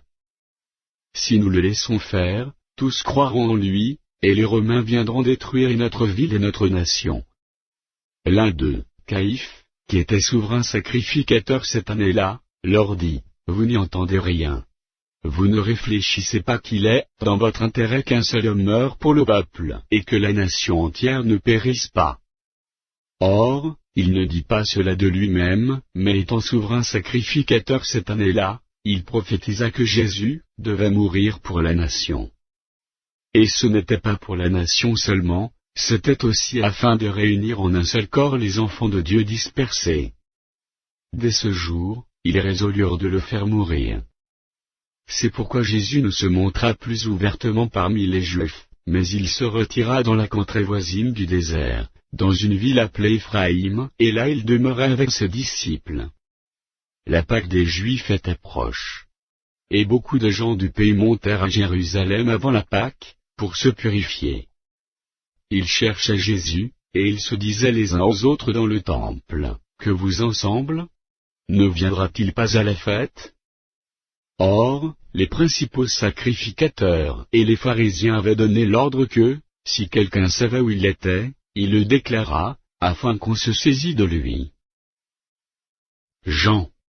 Chapitre 12. 6 jours avant la Pâque, Jésus arriva à Béthanie, où était Lazare, qu'il avait ressuscité des morts. Là, on lui fit un souper, Marthe servait, et Lazare était un de ceux qui se trouvaient à table avec lui. Marie, ayant pris une livre d'un parfum de nard pur de grand prix, oignit les pieds de Jésus, et elle lui essuya les pieds avec ses cheveux, et la maison fut remplie de l'odeur du parfum. Un de ses disciples, Judas Iscario, fils de Simon, celui qui devait le livrer, dit, « Pourquoi n'a-t-on pas vendu ce parfum 300 deniers, pour les donner aux pauvres ?» Il disait cela, non qu'il se mit en peine des pauvres, mais par ceux qui étaient voleurs, et que, tenant la bourse, ils prenaient ce qu'on y mettait. Mais Jésus dit, « Laisse-la garder ce parfum pour le jour de ma sépulture. Vous avez toujours les pauvres avec vous, mais vous ne m'avez pas toujours. » Une grande multitude de Juifs apprirent que Jésus était à Béthanie, et ils y vinrent, non pas seulement à cause de lui, mais aussi pour voir Lazare, qu'il avait ressuscité des morts. Les principaux sacrificateurs délibérèrent de faire mourir aussi Lazare, parce que beaucoup de Juifs se retiraient d'eux à cause de lui, et croyaient en Jésus. Le lendemain, une foule nombreuse de gens venus à la fête, ayant entendu dire que Jésus se rendait à Jérusalem, prirent des branches de palmier, et allèrent au-devant de lui, en criant, Hosanna! Béni soit celui qui vient au nom du Seigneur, le roi d'Israël. Jésus trouva un ânon, et s'assit dessus, selon ce qui est écrit. Ne crains point, fille de Sion, voici, ton roi vient, assis sur le petit d'une ânesse. Ses disciples ne comprirent pas d'abord ces choses, mais, lorsque Jésus était glorifié, ils se souvinrent qu'elles étaient écrites de lui, et qu'il les avait accomplies à son égard. Tous ceux qui étaient avec Jésus, quand il appela Lazare du sépulcre, et le ressuscita des morts, lui rendaient témoignage, et la foule vint au-devant de lui, parce qu'elle avait appris qu'il avait fait ce miracle. Les pharisiens se dirent donc les uns aux autres, vous voyez que vous ne gagnez rien, voici, le monde est allé après lui. Quelques Grecs, du nombre de ceux qui étaient montés, pour adorer pendant la fête, s'adressèrent à Philippe, de Bethsaïda en Galilée, et lui dirent avec instance, Seigneur, nous voudrions voir Jésus. Philippe alla le dire à André, puis André et Philippe le dirent à Jésus. Jésus leur répondit, l'heure est venue où le Fils de l'homme doit être glorifié. En vérité, je vous le dis, si le grain de blé qui est tombé en terre ne meurt, il reste seul, mais, s'il meurt, il porte beaucoup de fruits. Celui qui aime sa vie la perdra, et celui qui est sa vie dans ce monde la conservera pour la vie éternelle. Si quelqu'un me sert, qu'il me suive, et là où je suis, là aussi sera mon serviteur. Si quelqu'un me sert, le Père l'honorera. Maintenant mon âme est troublée. Et que dirai-je? Père, délivre-moi de cette heure? Mais c'est pour cela que je suis venu jusqu'à cette heure. Père, glorifie ton nom. Et une voix vint du ciel, je l'ai glorifié, et je le glorifierai encore. La foule qui était là, et qui avait entendu, disait que c'était un tonnerre. D'autres disaient, un ange lui a parlé. Jésus dit, ce n'est pas à cause de moi que cette voix s'est fait entendre, c'est à cause de vous. Maintenant a lieu le jugement de ce monde, maintenant le prince de ce monde, sera jeté dehors. Et moi, quand j'aurai été élevé de la terre, j'attirerai tous les hommes à moi. En parlant ainsi, il indiquait de quelle mort il devait mourir. La foule lui répondit, nous avons appris par la loi, que le Christ demeure éternellement, comment donc dis-tu, il faut que le Fils de l'homme soit élevé? Qui est ce Fils de l'homme? Jésus leur dit, la lumière est encore pour un peu de temps au milieu de vous. Marchez, pendant que vous avez la lumière, afin que les ténèbres ne vous surprennent point, celui qui marche dans les ténèbres ne sait où il va. Pendant que vous avez la lumière, croyez en la lumière, afin que vous soyez des enfants de lumière. Jésus dit ces choses, puis il s'en alla, et se cacha loin d'eux.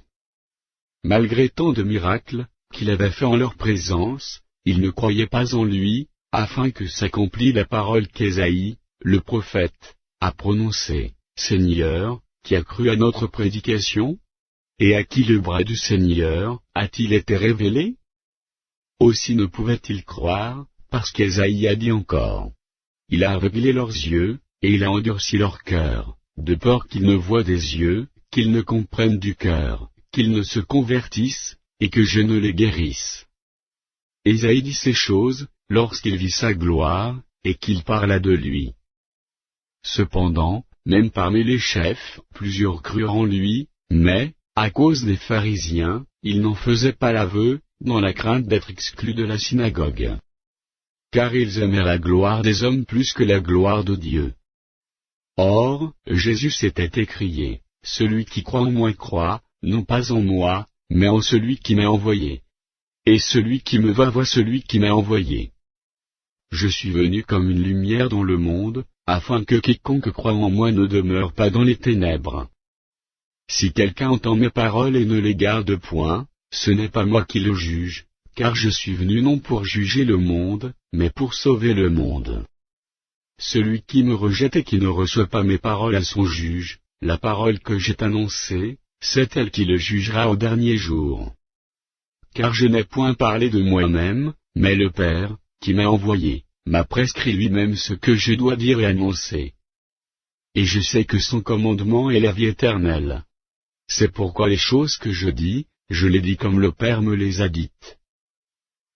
Jean. Chapitre 13. Avant la fête de Pâques, Jésus, sachant que son heure était venue de passer de ce monde au Père, et ayant aimé les siens qui étaient dans le monde, mit le comble à son amour pour eux. Pendant le souper, lorsque le diable avait déjà inspiré au cœur de Judas Iscario, fils de Simon, le dessein de le livrer, Jésus, qui savait que le Père avait remis toute chose entre ses mains, qu'il était venu de Dieu, et qu'il s'en allait à Dieu, se leva de table, ôta ses vêtements, et prit un linge, dont il se ceignit. Ensuite il versa de l'eau dans un bassin, et il se mit à laver les pieds des disciples, et à les essuyer avec le linge dont il était ceint.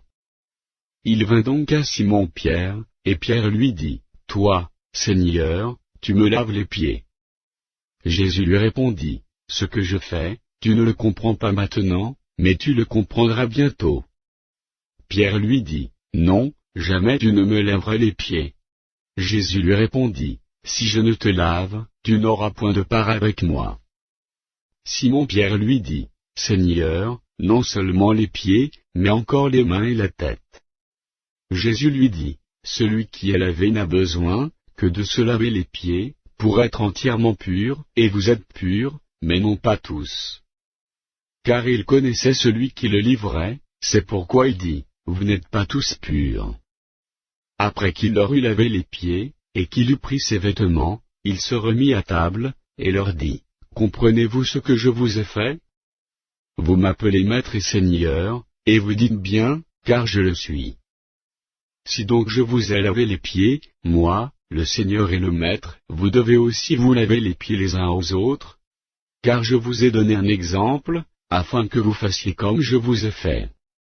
En vérité, je vous le dis, le serviteur n'est pas plus grand que son Seigneur, ni l'apôtre plus grand que celui qui l'a envoyé. Si vous savez ces choses, vous êtes heureux, pourvu que vous les pratiquiez. Ce n'est pas de vous tous que je parle, je connais ceux que j'ai choisis. Mais il faut que l'Écriture s'accomplisse. Celui qui mange avec moi le pain a levé son talon contre moi. Dès à présent je vous le dis, avant que la chose arrive, afin que, lorsqu'elle arrivera, vous croyez à ce que je suis. En vérité, je vous le dis, celui qui reçoit celui que j'aurai envoyé me reçoit, et celui qui me reçoit, reçoit celui qui m'a envoyé. » Ayant ainsi parlé, Jésus fut troublé en son esprit, et il dit expressément, « En vérité, je vous le dis, l'un de vous me livrera. » Les disciples se regardaient les uns les autres, ne sachant de qui il parlait. Un des disciples, celui que Jésus aimait, était couché sur le sein de Jésus. Simon-Pierre lui fit signe de demander qui était celui dont parlait Jésus. Et ce disciple, s'étant penché sur la poitrine de Jésus, lui dit, « Seigneur, qui est-ce » Jésus répondit, « C'est celui à qui je donnerai le morceau trempé. » Et, ayant trempé le morceau, il le donna à Judas, fils de Simon, l'Iscario. Dès que le morceau fut donné, Satan entra dans Judas. Jésus lui dit, « Ce que tu fais, fais-le promptement. » Mais aucun de ceux qui étaient à table ne comprit pourquoi il lui disait cela, car quelques-uns pensaient que, comme Judas avait la bourse, Jésus voulait lui dire, « Achète ce dont nous avons besoin pour la fête », ou qu'il lui commandait de donner quelque chose aux pauvres. Judas, ayant pris le morceau, se hâta de sortir. Il était nuit. Lorsque Judas fut sorti, Jésus dit, « Maintenant, le Fils de l'homme a été glorifié, et Dieu a été glorifié en lui. Si Dieu a été glorifié en lui, Dieu aussi le glorifiera en lui-même, et il le glorifiera bientôt. Mes petits enfants, je suis pour peu de temps encore avec vous. Vous me chercherez, et, comme j'ai dit aux Juifs, vous ne pouvez venir où je vais, je vous le dis aussi maintenant. Je vous donne un commandement nouveau, aimez-vous les uns les autres, comme je vous ai aimés, vous aussi, aimez-vous les uns les autres. À ceux-ci tous connaîtront que vous êtes mes disciples, si vous avez de l'amour les uns pour les autres. Simon-Pierre lui dit, Seigneur, où vas-tu? Jésus répondit, tu ne peux pas maintenant me suivre où je vais, mais tu me suivras plus tard. Seigneur, lui dit Pierre, pourquoi ne puis-je pas te suivre maintenant? Je donnerai ma vie pour toi. Jésus répondit, tu donneras ta vie pour moi. En vérité, je te le dis, le coq ne chantera pas que tu ne m'aies renié 3 fois. Jean. Chapitre 14. Que votre cœur ne se trouble point. Croyez en Dieu, et croyez en moi. Il y a plusieurs demeures dans la maison de mon Père.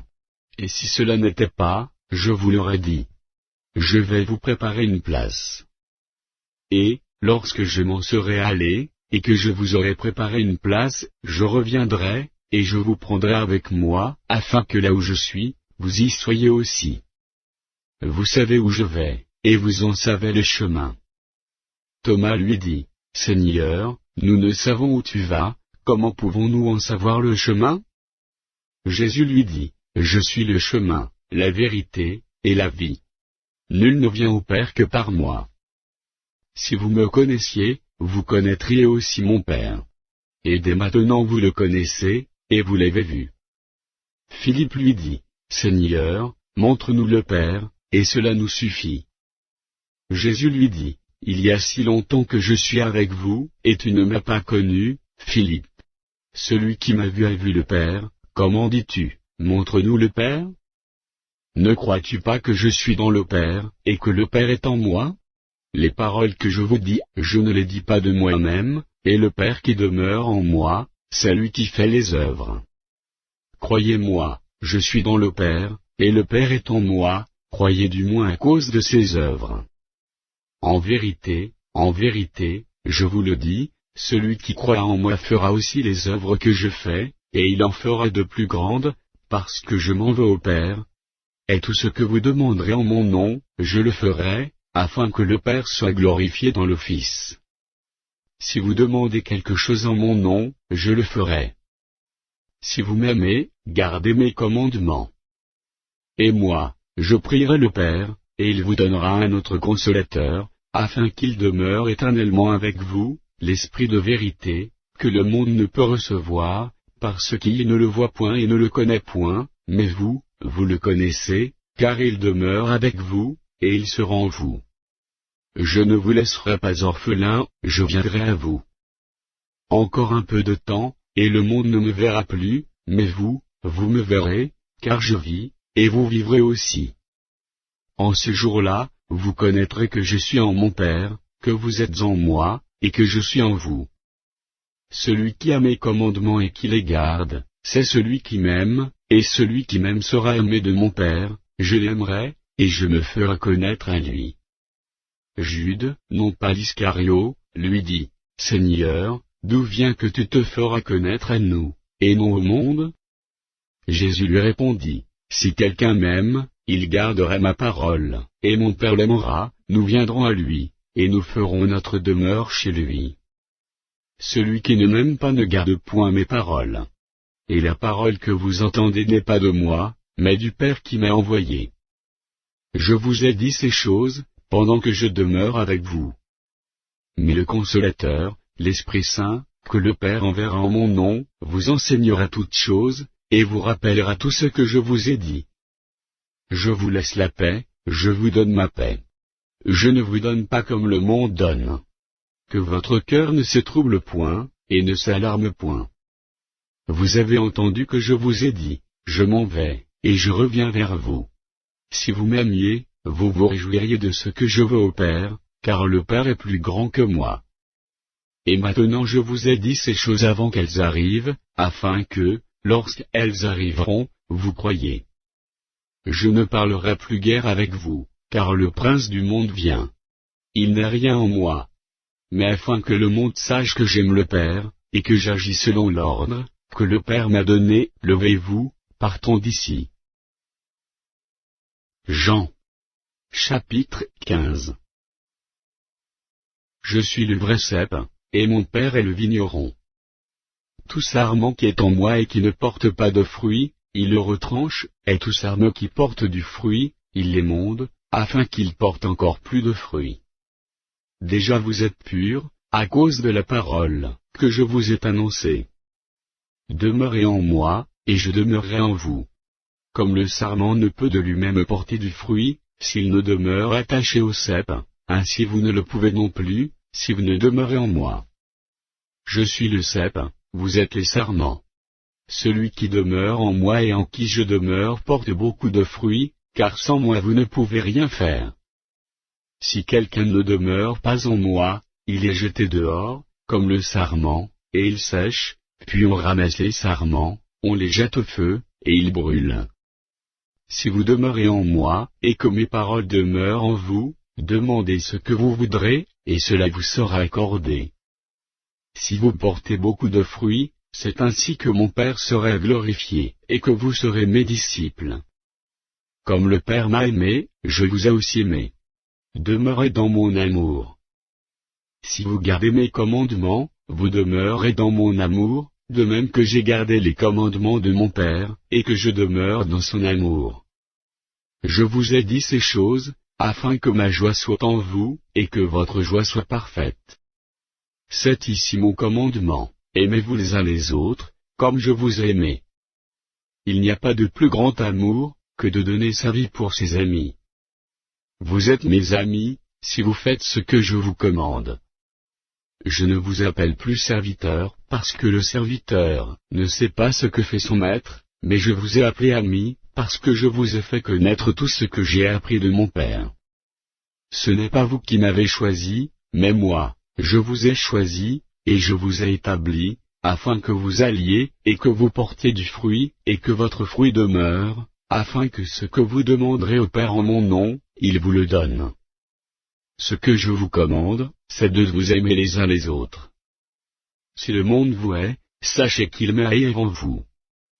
Si vous étiez du monde, le monde aimerait ce qui est à lui, mais parce que vous n'êtes pas du monde, et que je vous ai choisi du milieu du monde, à cause de cela le monde vous hait.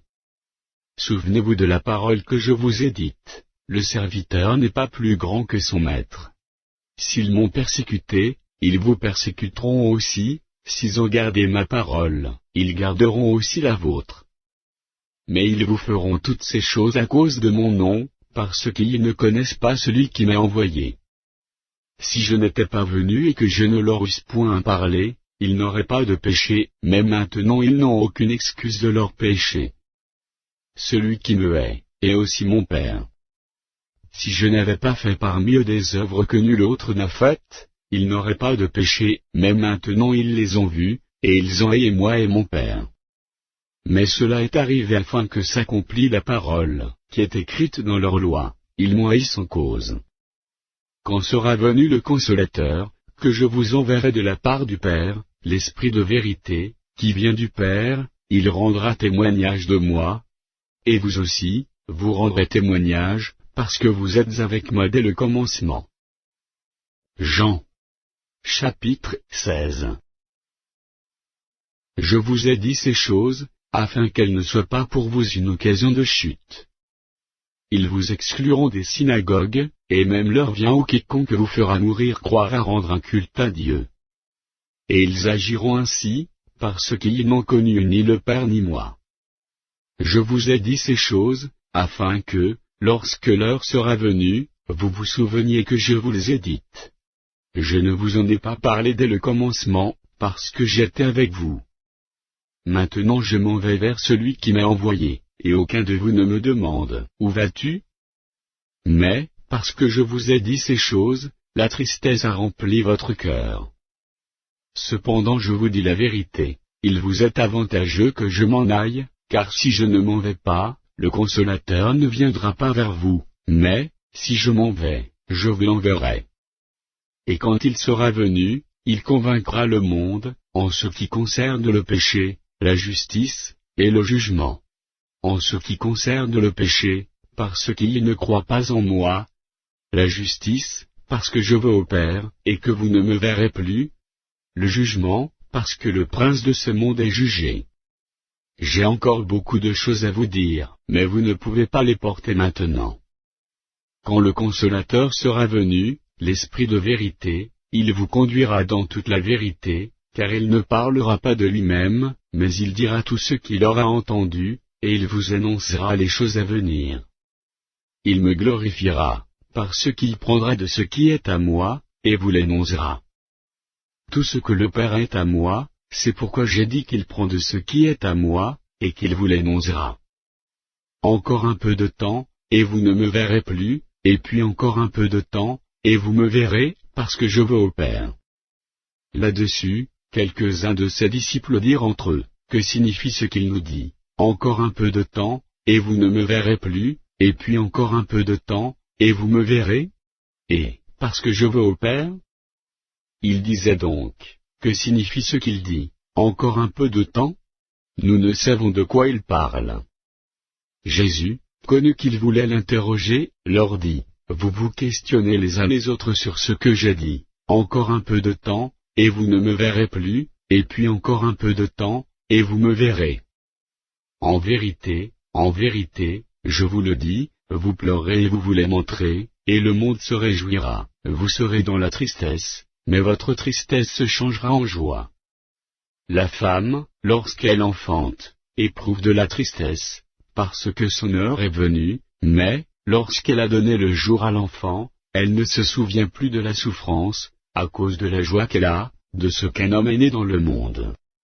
Vous donc aussi, vous êtes maintenant dans la tristesse, mais je vous reverrai, et votre cœur se réjouira, et nul ne vous ravira votre joie. En ce jour-là, vous ne m'interrogerez plus sur rien. En vérité, je vous le dis, ce que vous demanderez au Père, il vous le donnera en mon nom. Jusqu'à présent vous n'avez rien demandé en mon nom. Demandez, et vous recevrez, afin que votre joie soit parfaite. Je vous ai dit ces choses en parabole. L'heure vient où je ne vous parlerai plus en parabole, mais où je vous parlerai ouvertement du Père. En ce jour, vous demanderez en mon nom, et je ne vous dis pas que je prierai le Père pour vous.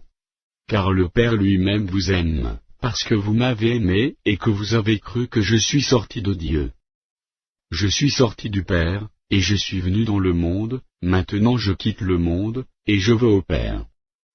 Ses disciples lui dirent, voici, maintenant tu parles ouvertement, et tu n'emploies aucune parabole.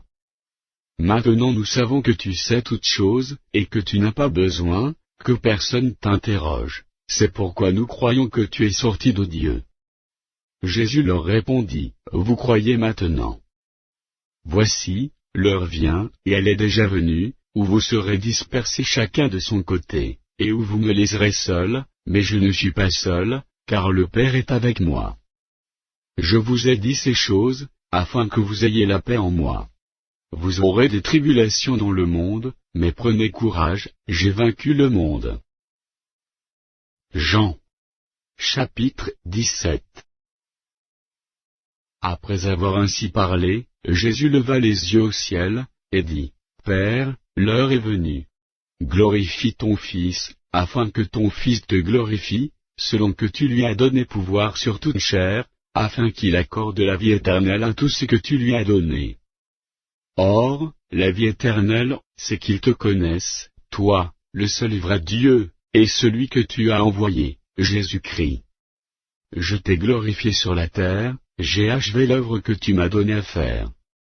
Et maintenant toi, Père, glorifie-moi auprès de toi et même de la gloire, que j'avais auprès de toi avant que le monde fût. J'ai fait connaître ton nom aux hommes, que tu m'as donnés du milieu du monde. Ils étaient à toi, et tu me les as donnés, et ils ont gardé ta parole. Maintenant ils ont connu que tout ce que tu m'as donné vient de toi. Car je leur ai donné les paroles que tu m'as données, et ils les ont reçues, et ils ont vraiment connu que je suis sorti de toi, et ils ont cru que tu m'as envoyé. C'est pour eux que je prie. Je ne prie pas pour le monde, mais pour ceux que tu m'as donnés, par ceux qui y sont à toi. Et tout ce qui est à moi est à toi, et ce qui est à toi est à moi, et je suis glorifié en eux. Je ne suis plus dans le monde, et ils sont dans le monde, et je vais à toi. Père Saint, garde en ton nom ce que tu m'as donné, afin qu'ils soient un comme nous. Lorsque j'étais avec eux dans le monde, je les gardais en ton nom. J'ai gardé ce que tu m'as donné, et aucun d'eux ne s'est perdu, sinon le fils de perdition, afin que l'écriture fût accomplie. Et maintenant je vais à toi, et je dis ces choses dans le monde, afin qu'ils aient en eux ma joie parfaite. Je leur ai donné ta parole, et le monde les a haïs, parce qu'ils ne sont pas du monde, comme moi je ne suis pas du monde. Je ne te prie pas de les ôter du monde, mais de les préserver du mal. Ils ne sont pas du monde, comme moi je ne suis pas du monde. Sanctifie-les par ta vérité, ta parole est la vérité. Comme tu m'as envoyé dans le monde, je les ai aussi envoyés dans le monde. Et je me sanctifie moi-même pour eux, afin qu'eux aussi soient sanctifiés par la vérité. Ce n'est pas pour eux seulement que je prie, mais encore pour ceux qui croiront en moi par leur parole, afin que tous soient un, comme toi, Père, tu es en moi, et comme je suis en toi, afin qu'eux aussi soient un en nous, pour que le monde croie que tu m'as envoyé. Je leur ai donné la gloire que tu m'as donnée, afin qu'ils soient un comme nous sommes un, moi en eux, et toi en moi, afin qu'ils soient parfaitement un, et que le monde connaisse que tu m'as envoyé et que tu les as aimés comme tu m'as aimé. Père, je veux que là où je suis ce que tu m'as donné soit aussi avec moi, afin qu'ils voient ma gloire, la gloire que tu m'as donnée, parce que tu m'as aimé avant la fondation du monde. Père juste, le monde ne t'a point connu, mais moi je t'ai connu, et ceux-ci ont connu que tu m'as envoyé. Je leur ai fait connaître ton nom, et je le leur ferai connaître, afin que l'amour dont tu m'as aimé soit en eux, et que je sois en eux. Jean. Chapitre 18. Lorsqu'il eut dit ces choses, Jésus alla avec ses disciples de l'autre côté du torrent du Cédron, où se trouvait un jardin, dans lequel il entra, lui et ses disciples. Judas, qui le livrait, connaissait ce lieu, parce que Jésus et ses disciples s'y étaient souvent réunis. Judas donc, ayant pris la cohorte, et les huissiers qu'envoyèrent les principaux sacrificateurs et les pharisiens, vint là avec des lanternes, des flambeaux et des armes. Jésus, sachant tout ce qui devait lui arriver, s'avança, et leur dit, « Qui cherchez-vous » Ils lui répondirent, « Jésus de Nazareth. » Jésus leur dit, « C'est moi. » Et Judas, qui le livrait, était avec eux. Lorsque Jésus leur eut dit, « C'est moi », ils reculèrent et tombèrent par terre. Il leur demandait de nouveau, « Qui cherchez-vous » Et ils dirent, « Jésus de Nazareth. » Jésus répondit, « Je vous ai dit que c'est moi. Si donc c'est moi que vous cherchez, laissez aller ceci. » Il dit cela, afin que s'accomplît la parole qu'il avait dite, « Je n'ai perdu aucun de ce que tu m'as donné. » Simon-Pierre, qui avait une épée, la tira, frappa le serviteur du souverain sacrificateur, et lui coupa l'oreille droite. Ce serviteur s'appelait Malchu. Jésus dit à Pierre, « Remets ton épée dans le fourreau. Ne boirai-je pas la coupe que le Père m'a donnée à boire ?» La cohorte, le tribun, et les huissiers des Juifs, se saisirent alors de Jésus, et le lièrent. Ils l'emmenèrent d'abord chez Anne, car il était le beau-père de Caïphe, qui était souverain sacrificateur cette année-là. Et Caïphe était celui qui avait donné ce conseil aux Juifs, « Il est avantageux qu'un seul homme meure pour le peuple. » Simon-Pierre, avec un autre disciple, suivait Jésus. Ce disciple était connu du souverain sacrificateur, et il entra avec Jésus dans la cour du souverain sacrificateur. Mais Pierre resta dehors près de la porte. L'autre disciple, qui était connu du souverain sacrificateur, sortit, parla à la portière, et fit entrer Pierre. Alors la servante, la portière, dit à Pierre, « Toi aussi, n'es-tu pas des disciples de cet homme » Il dit, « Je n'en suis point. » Les serviteurs et les huissiers, qui étaient là, avaient allumé un brasier, car il faisait froid, et ils se chauffaient. Pierre se tenait avec eux, et se chauffait. Le souverain sacrificateur interrogea Jésus sur ses disciples sur sa doctrine. Jésus lui répondit, « J'ai parlé ouvertement au monde, j'ai toujours enseigné dans la synagogue et dans le temple, où tous les Juifs s'assemblent, et je n'ai rien dit en secret. Pourquoi m'interroges-tu ? Interroge sur ce que je leur ai dit ceux qui m'ont entendu, voici, ceux-là savent ce que j'ai dit. » À ces mots, un des huissiers, qui se trouvait là, donna un soufflet à Jésus, en disant, « Est-ce ainsi que tu réponds au souverain sacrificateur ?» Jésus lui dit, « Si j'ai mal parlé, fais voir ce que j'ai dit de mal, et si j'ai bien parlé, pourquoi me frapes-tu » Anne l'envoya lié à Caïphe, le souverain sacrificateur. Simon-Pierre était là, et se chauffait. On lui dit, « Toi aussi, n'es-tu pas de ses disciples ?» Il le nia, et dit, « Je n'en suis point. » Un des serviteurs du souverain sacrificateur, parent de celui à qui Pierre avait coupé l'oreille, dit, « Ne t'ai-je pas vu avec lui dans le jardin ?» Pierre le nia de nouveau. Et aussitôt le coq chanta. Ils conduisirent Jésus de chez Caïphe au prétoire. C'était le matin. Ils n'entrèrent point eux-mêmes dans le prétoire, afin de ne pas se souiller, et de pouvoir manger la Pâque. Pilate sortit donc pour aller à eux, et il dit, « Quelle accusation portez-vous contre cet homme ?» Ils lui répondirent, « Et si ce n'était pas un malfaiteur, nous ne te l'aurions pas livré. » Sur quoi Pilate leur dit, « Prenez-le vous-même, et jugez-le selon votre loi. » Les Juifs lui dirent, « Il ne nous est pas permis de mettre personne à mort. » C'était afin que s'accomplît la parole, que Jésus avait dite, lorsqu'il indiqua de quelle mort il devait mourir.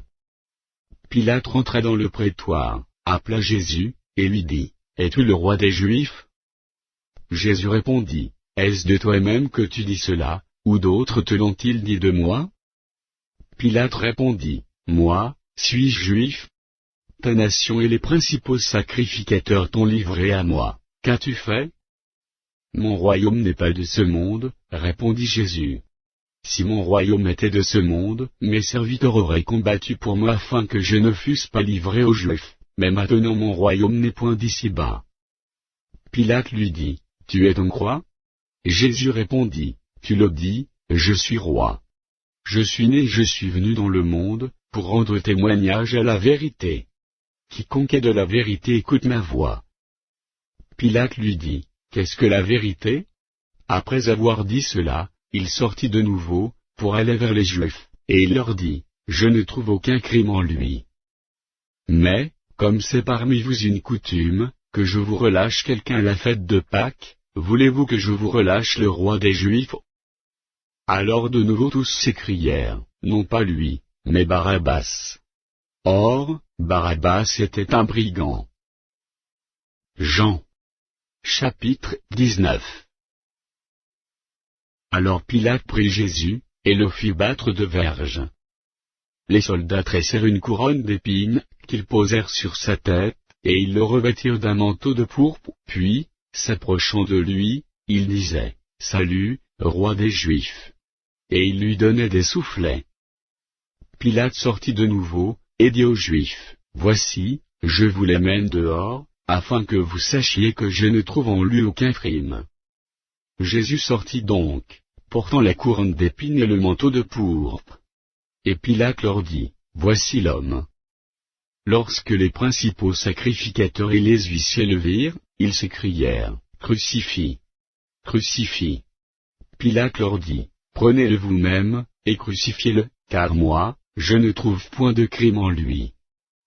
Les Juifs lui répondirent, Nous avons une loi, et, selon notre loi, il doit mourir, par ce qui s'est fait fils de Dieu.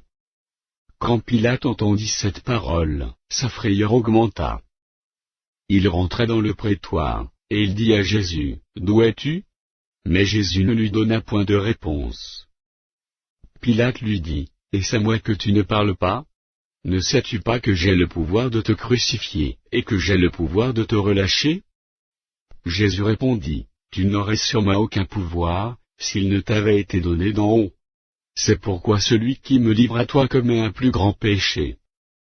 Dès ce moment, Pilate chercha à le relâcher. Mais les Juifs criaient, Si tu le relâches, tu n'es pas ami de César. Quiconque se fait roi se déclare contre César.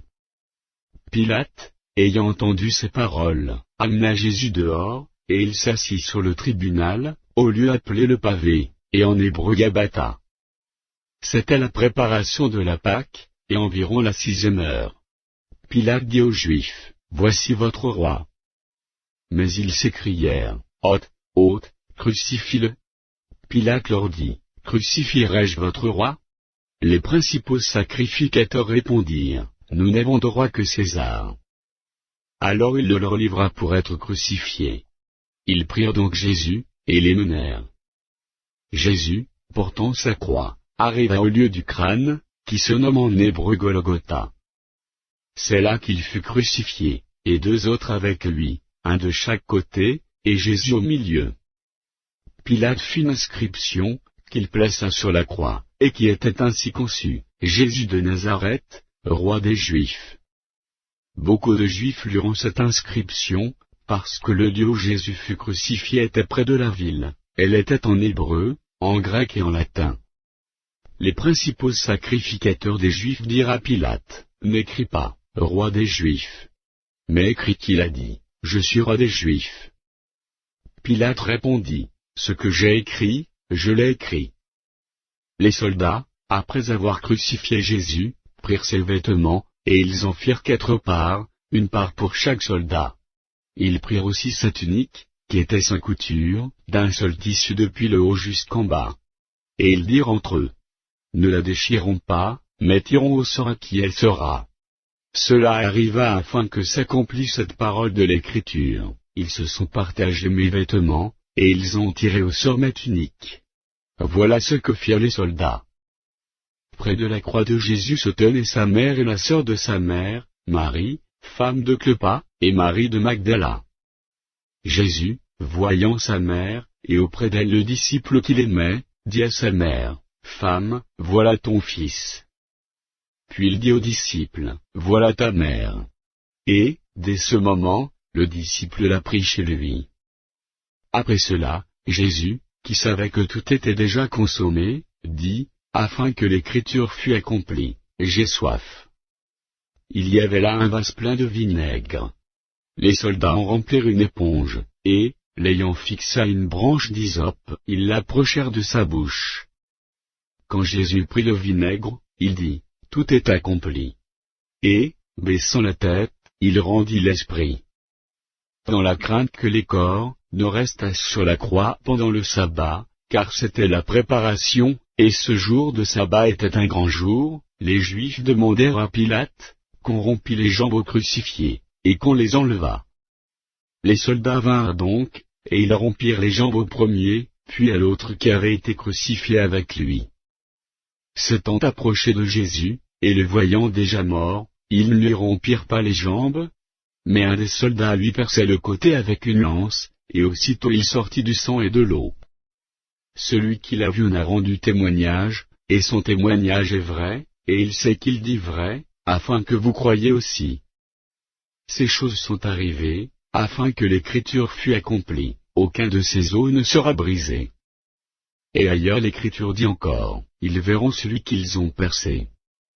Après cela, Joseph d'Arimathée, qui était disciple de Jésus, mais en secret par crainte des Juifs, demanda à Pilate la permission de prendre le corps de Jésus.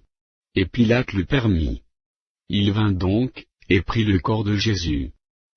Nicodème, qui auparavant était allé de nuit vers Jésus, vint aussi, apportant un mélange d'environ 100 livres de myrrhe et d'aloès.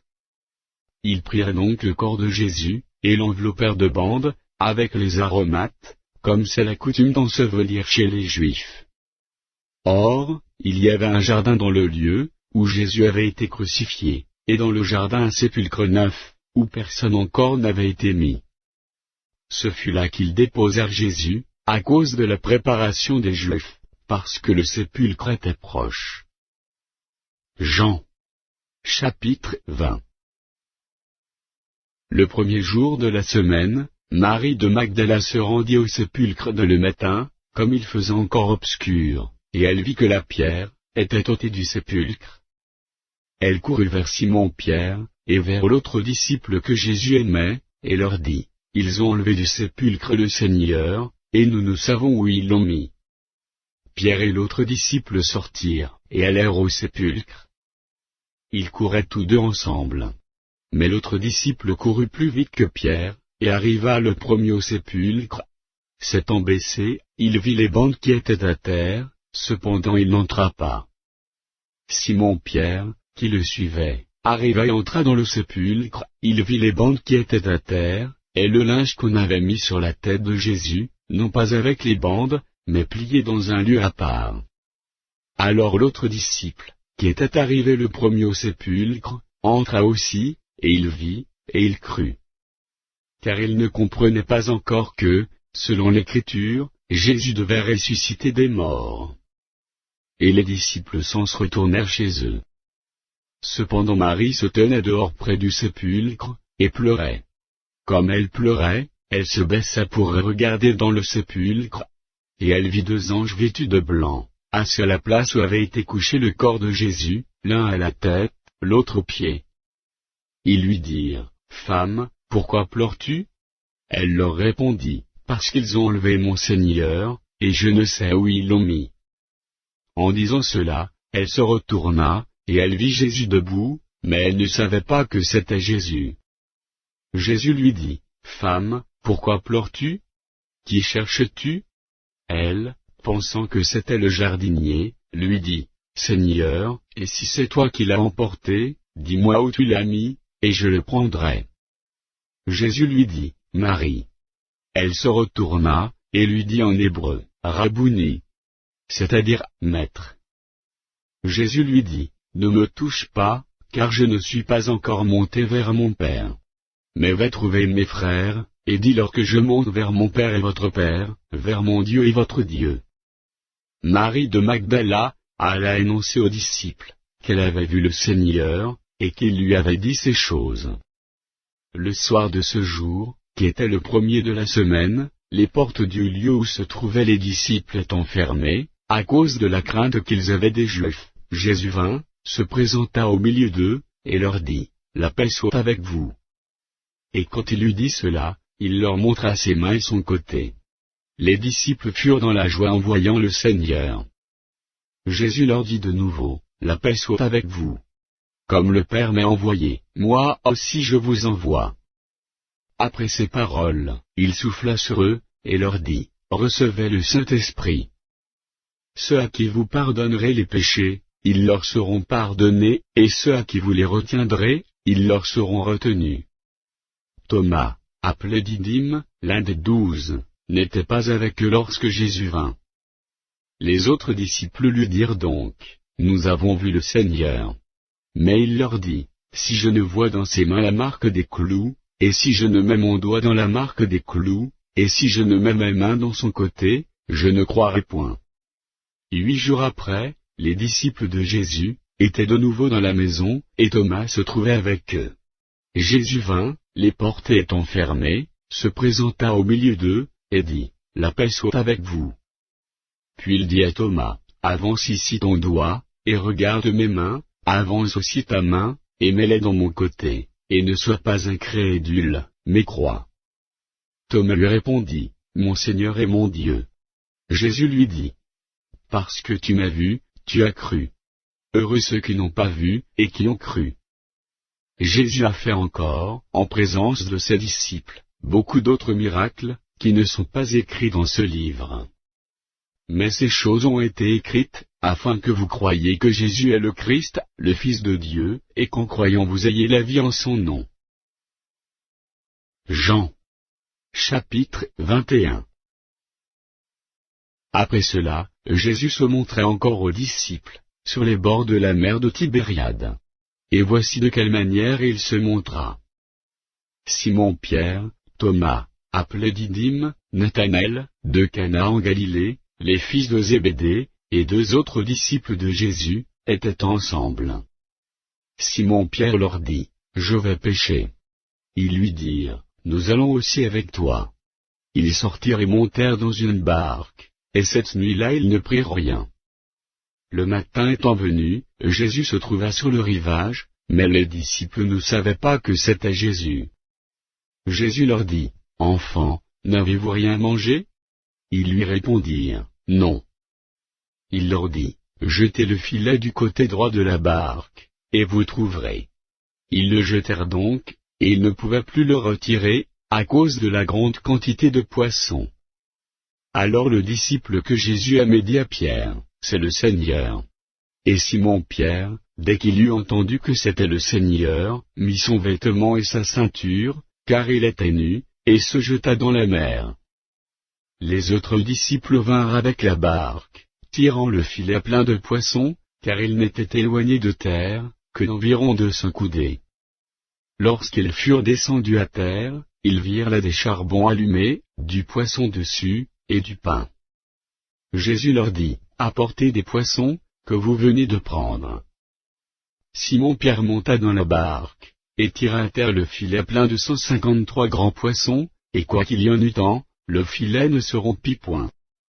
Jésus leur dit, venez, mangez.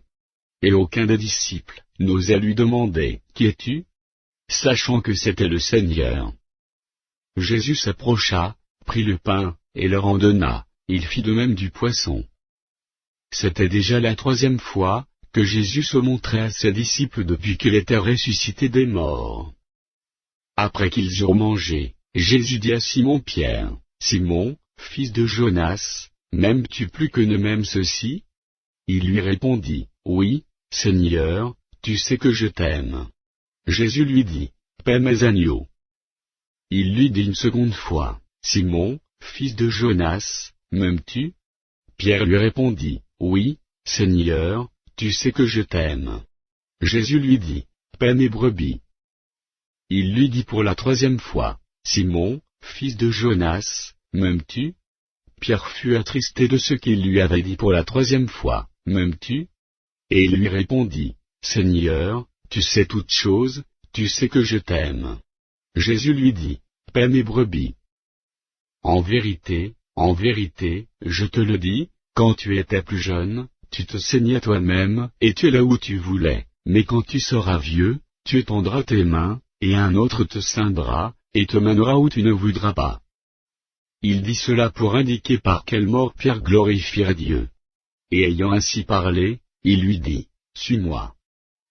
Pierre, s'étant retourné, vit venir après eux le disciple que Jésus aimait, celui qui, pendant le souper, s'était penché sur la poitrine de Jésus, et avait dit, Seigneur, qui est celui qui te livre? En le voyant, Pierre dit à Jésus, et celui-ci, Seigneur, que lui arrivera-t-il? Jésus lui dit, si je veux qu'il demeure jusqu'à ce que je vienne, que t'importe? Toi, suis-moi. Là-dessus, le bruit courut parmi les frères, que ce disciple ne mourra point. Cependant Jésus n'avait pas dit à Pierre qu'il ne mourra point, mais, si je veux qu'il demeure jusqu'à ce que je vienne, que t'importe? C'est ce disciple qui rend témoignage de ces choses, et qui les a écrites. Et nous savons que son témoignage est vrai. Jésus a fait encore beaucoup d'autres choses, si on les écrivait en détail, je ne pense pas que le monde même pût contenir les livres qu'on écrirait.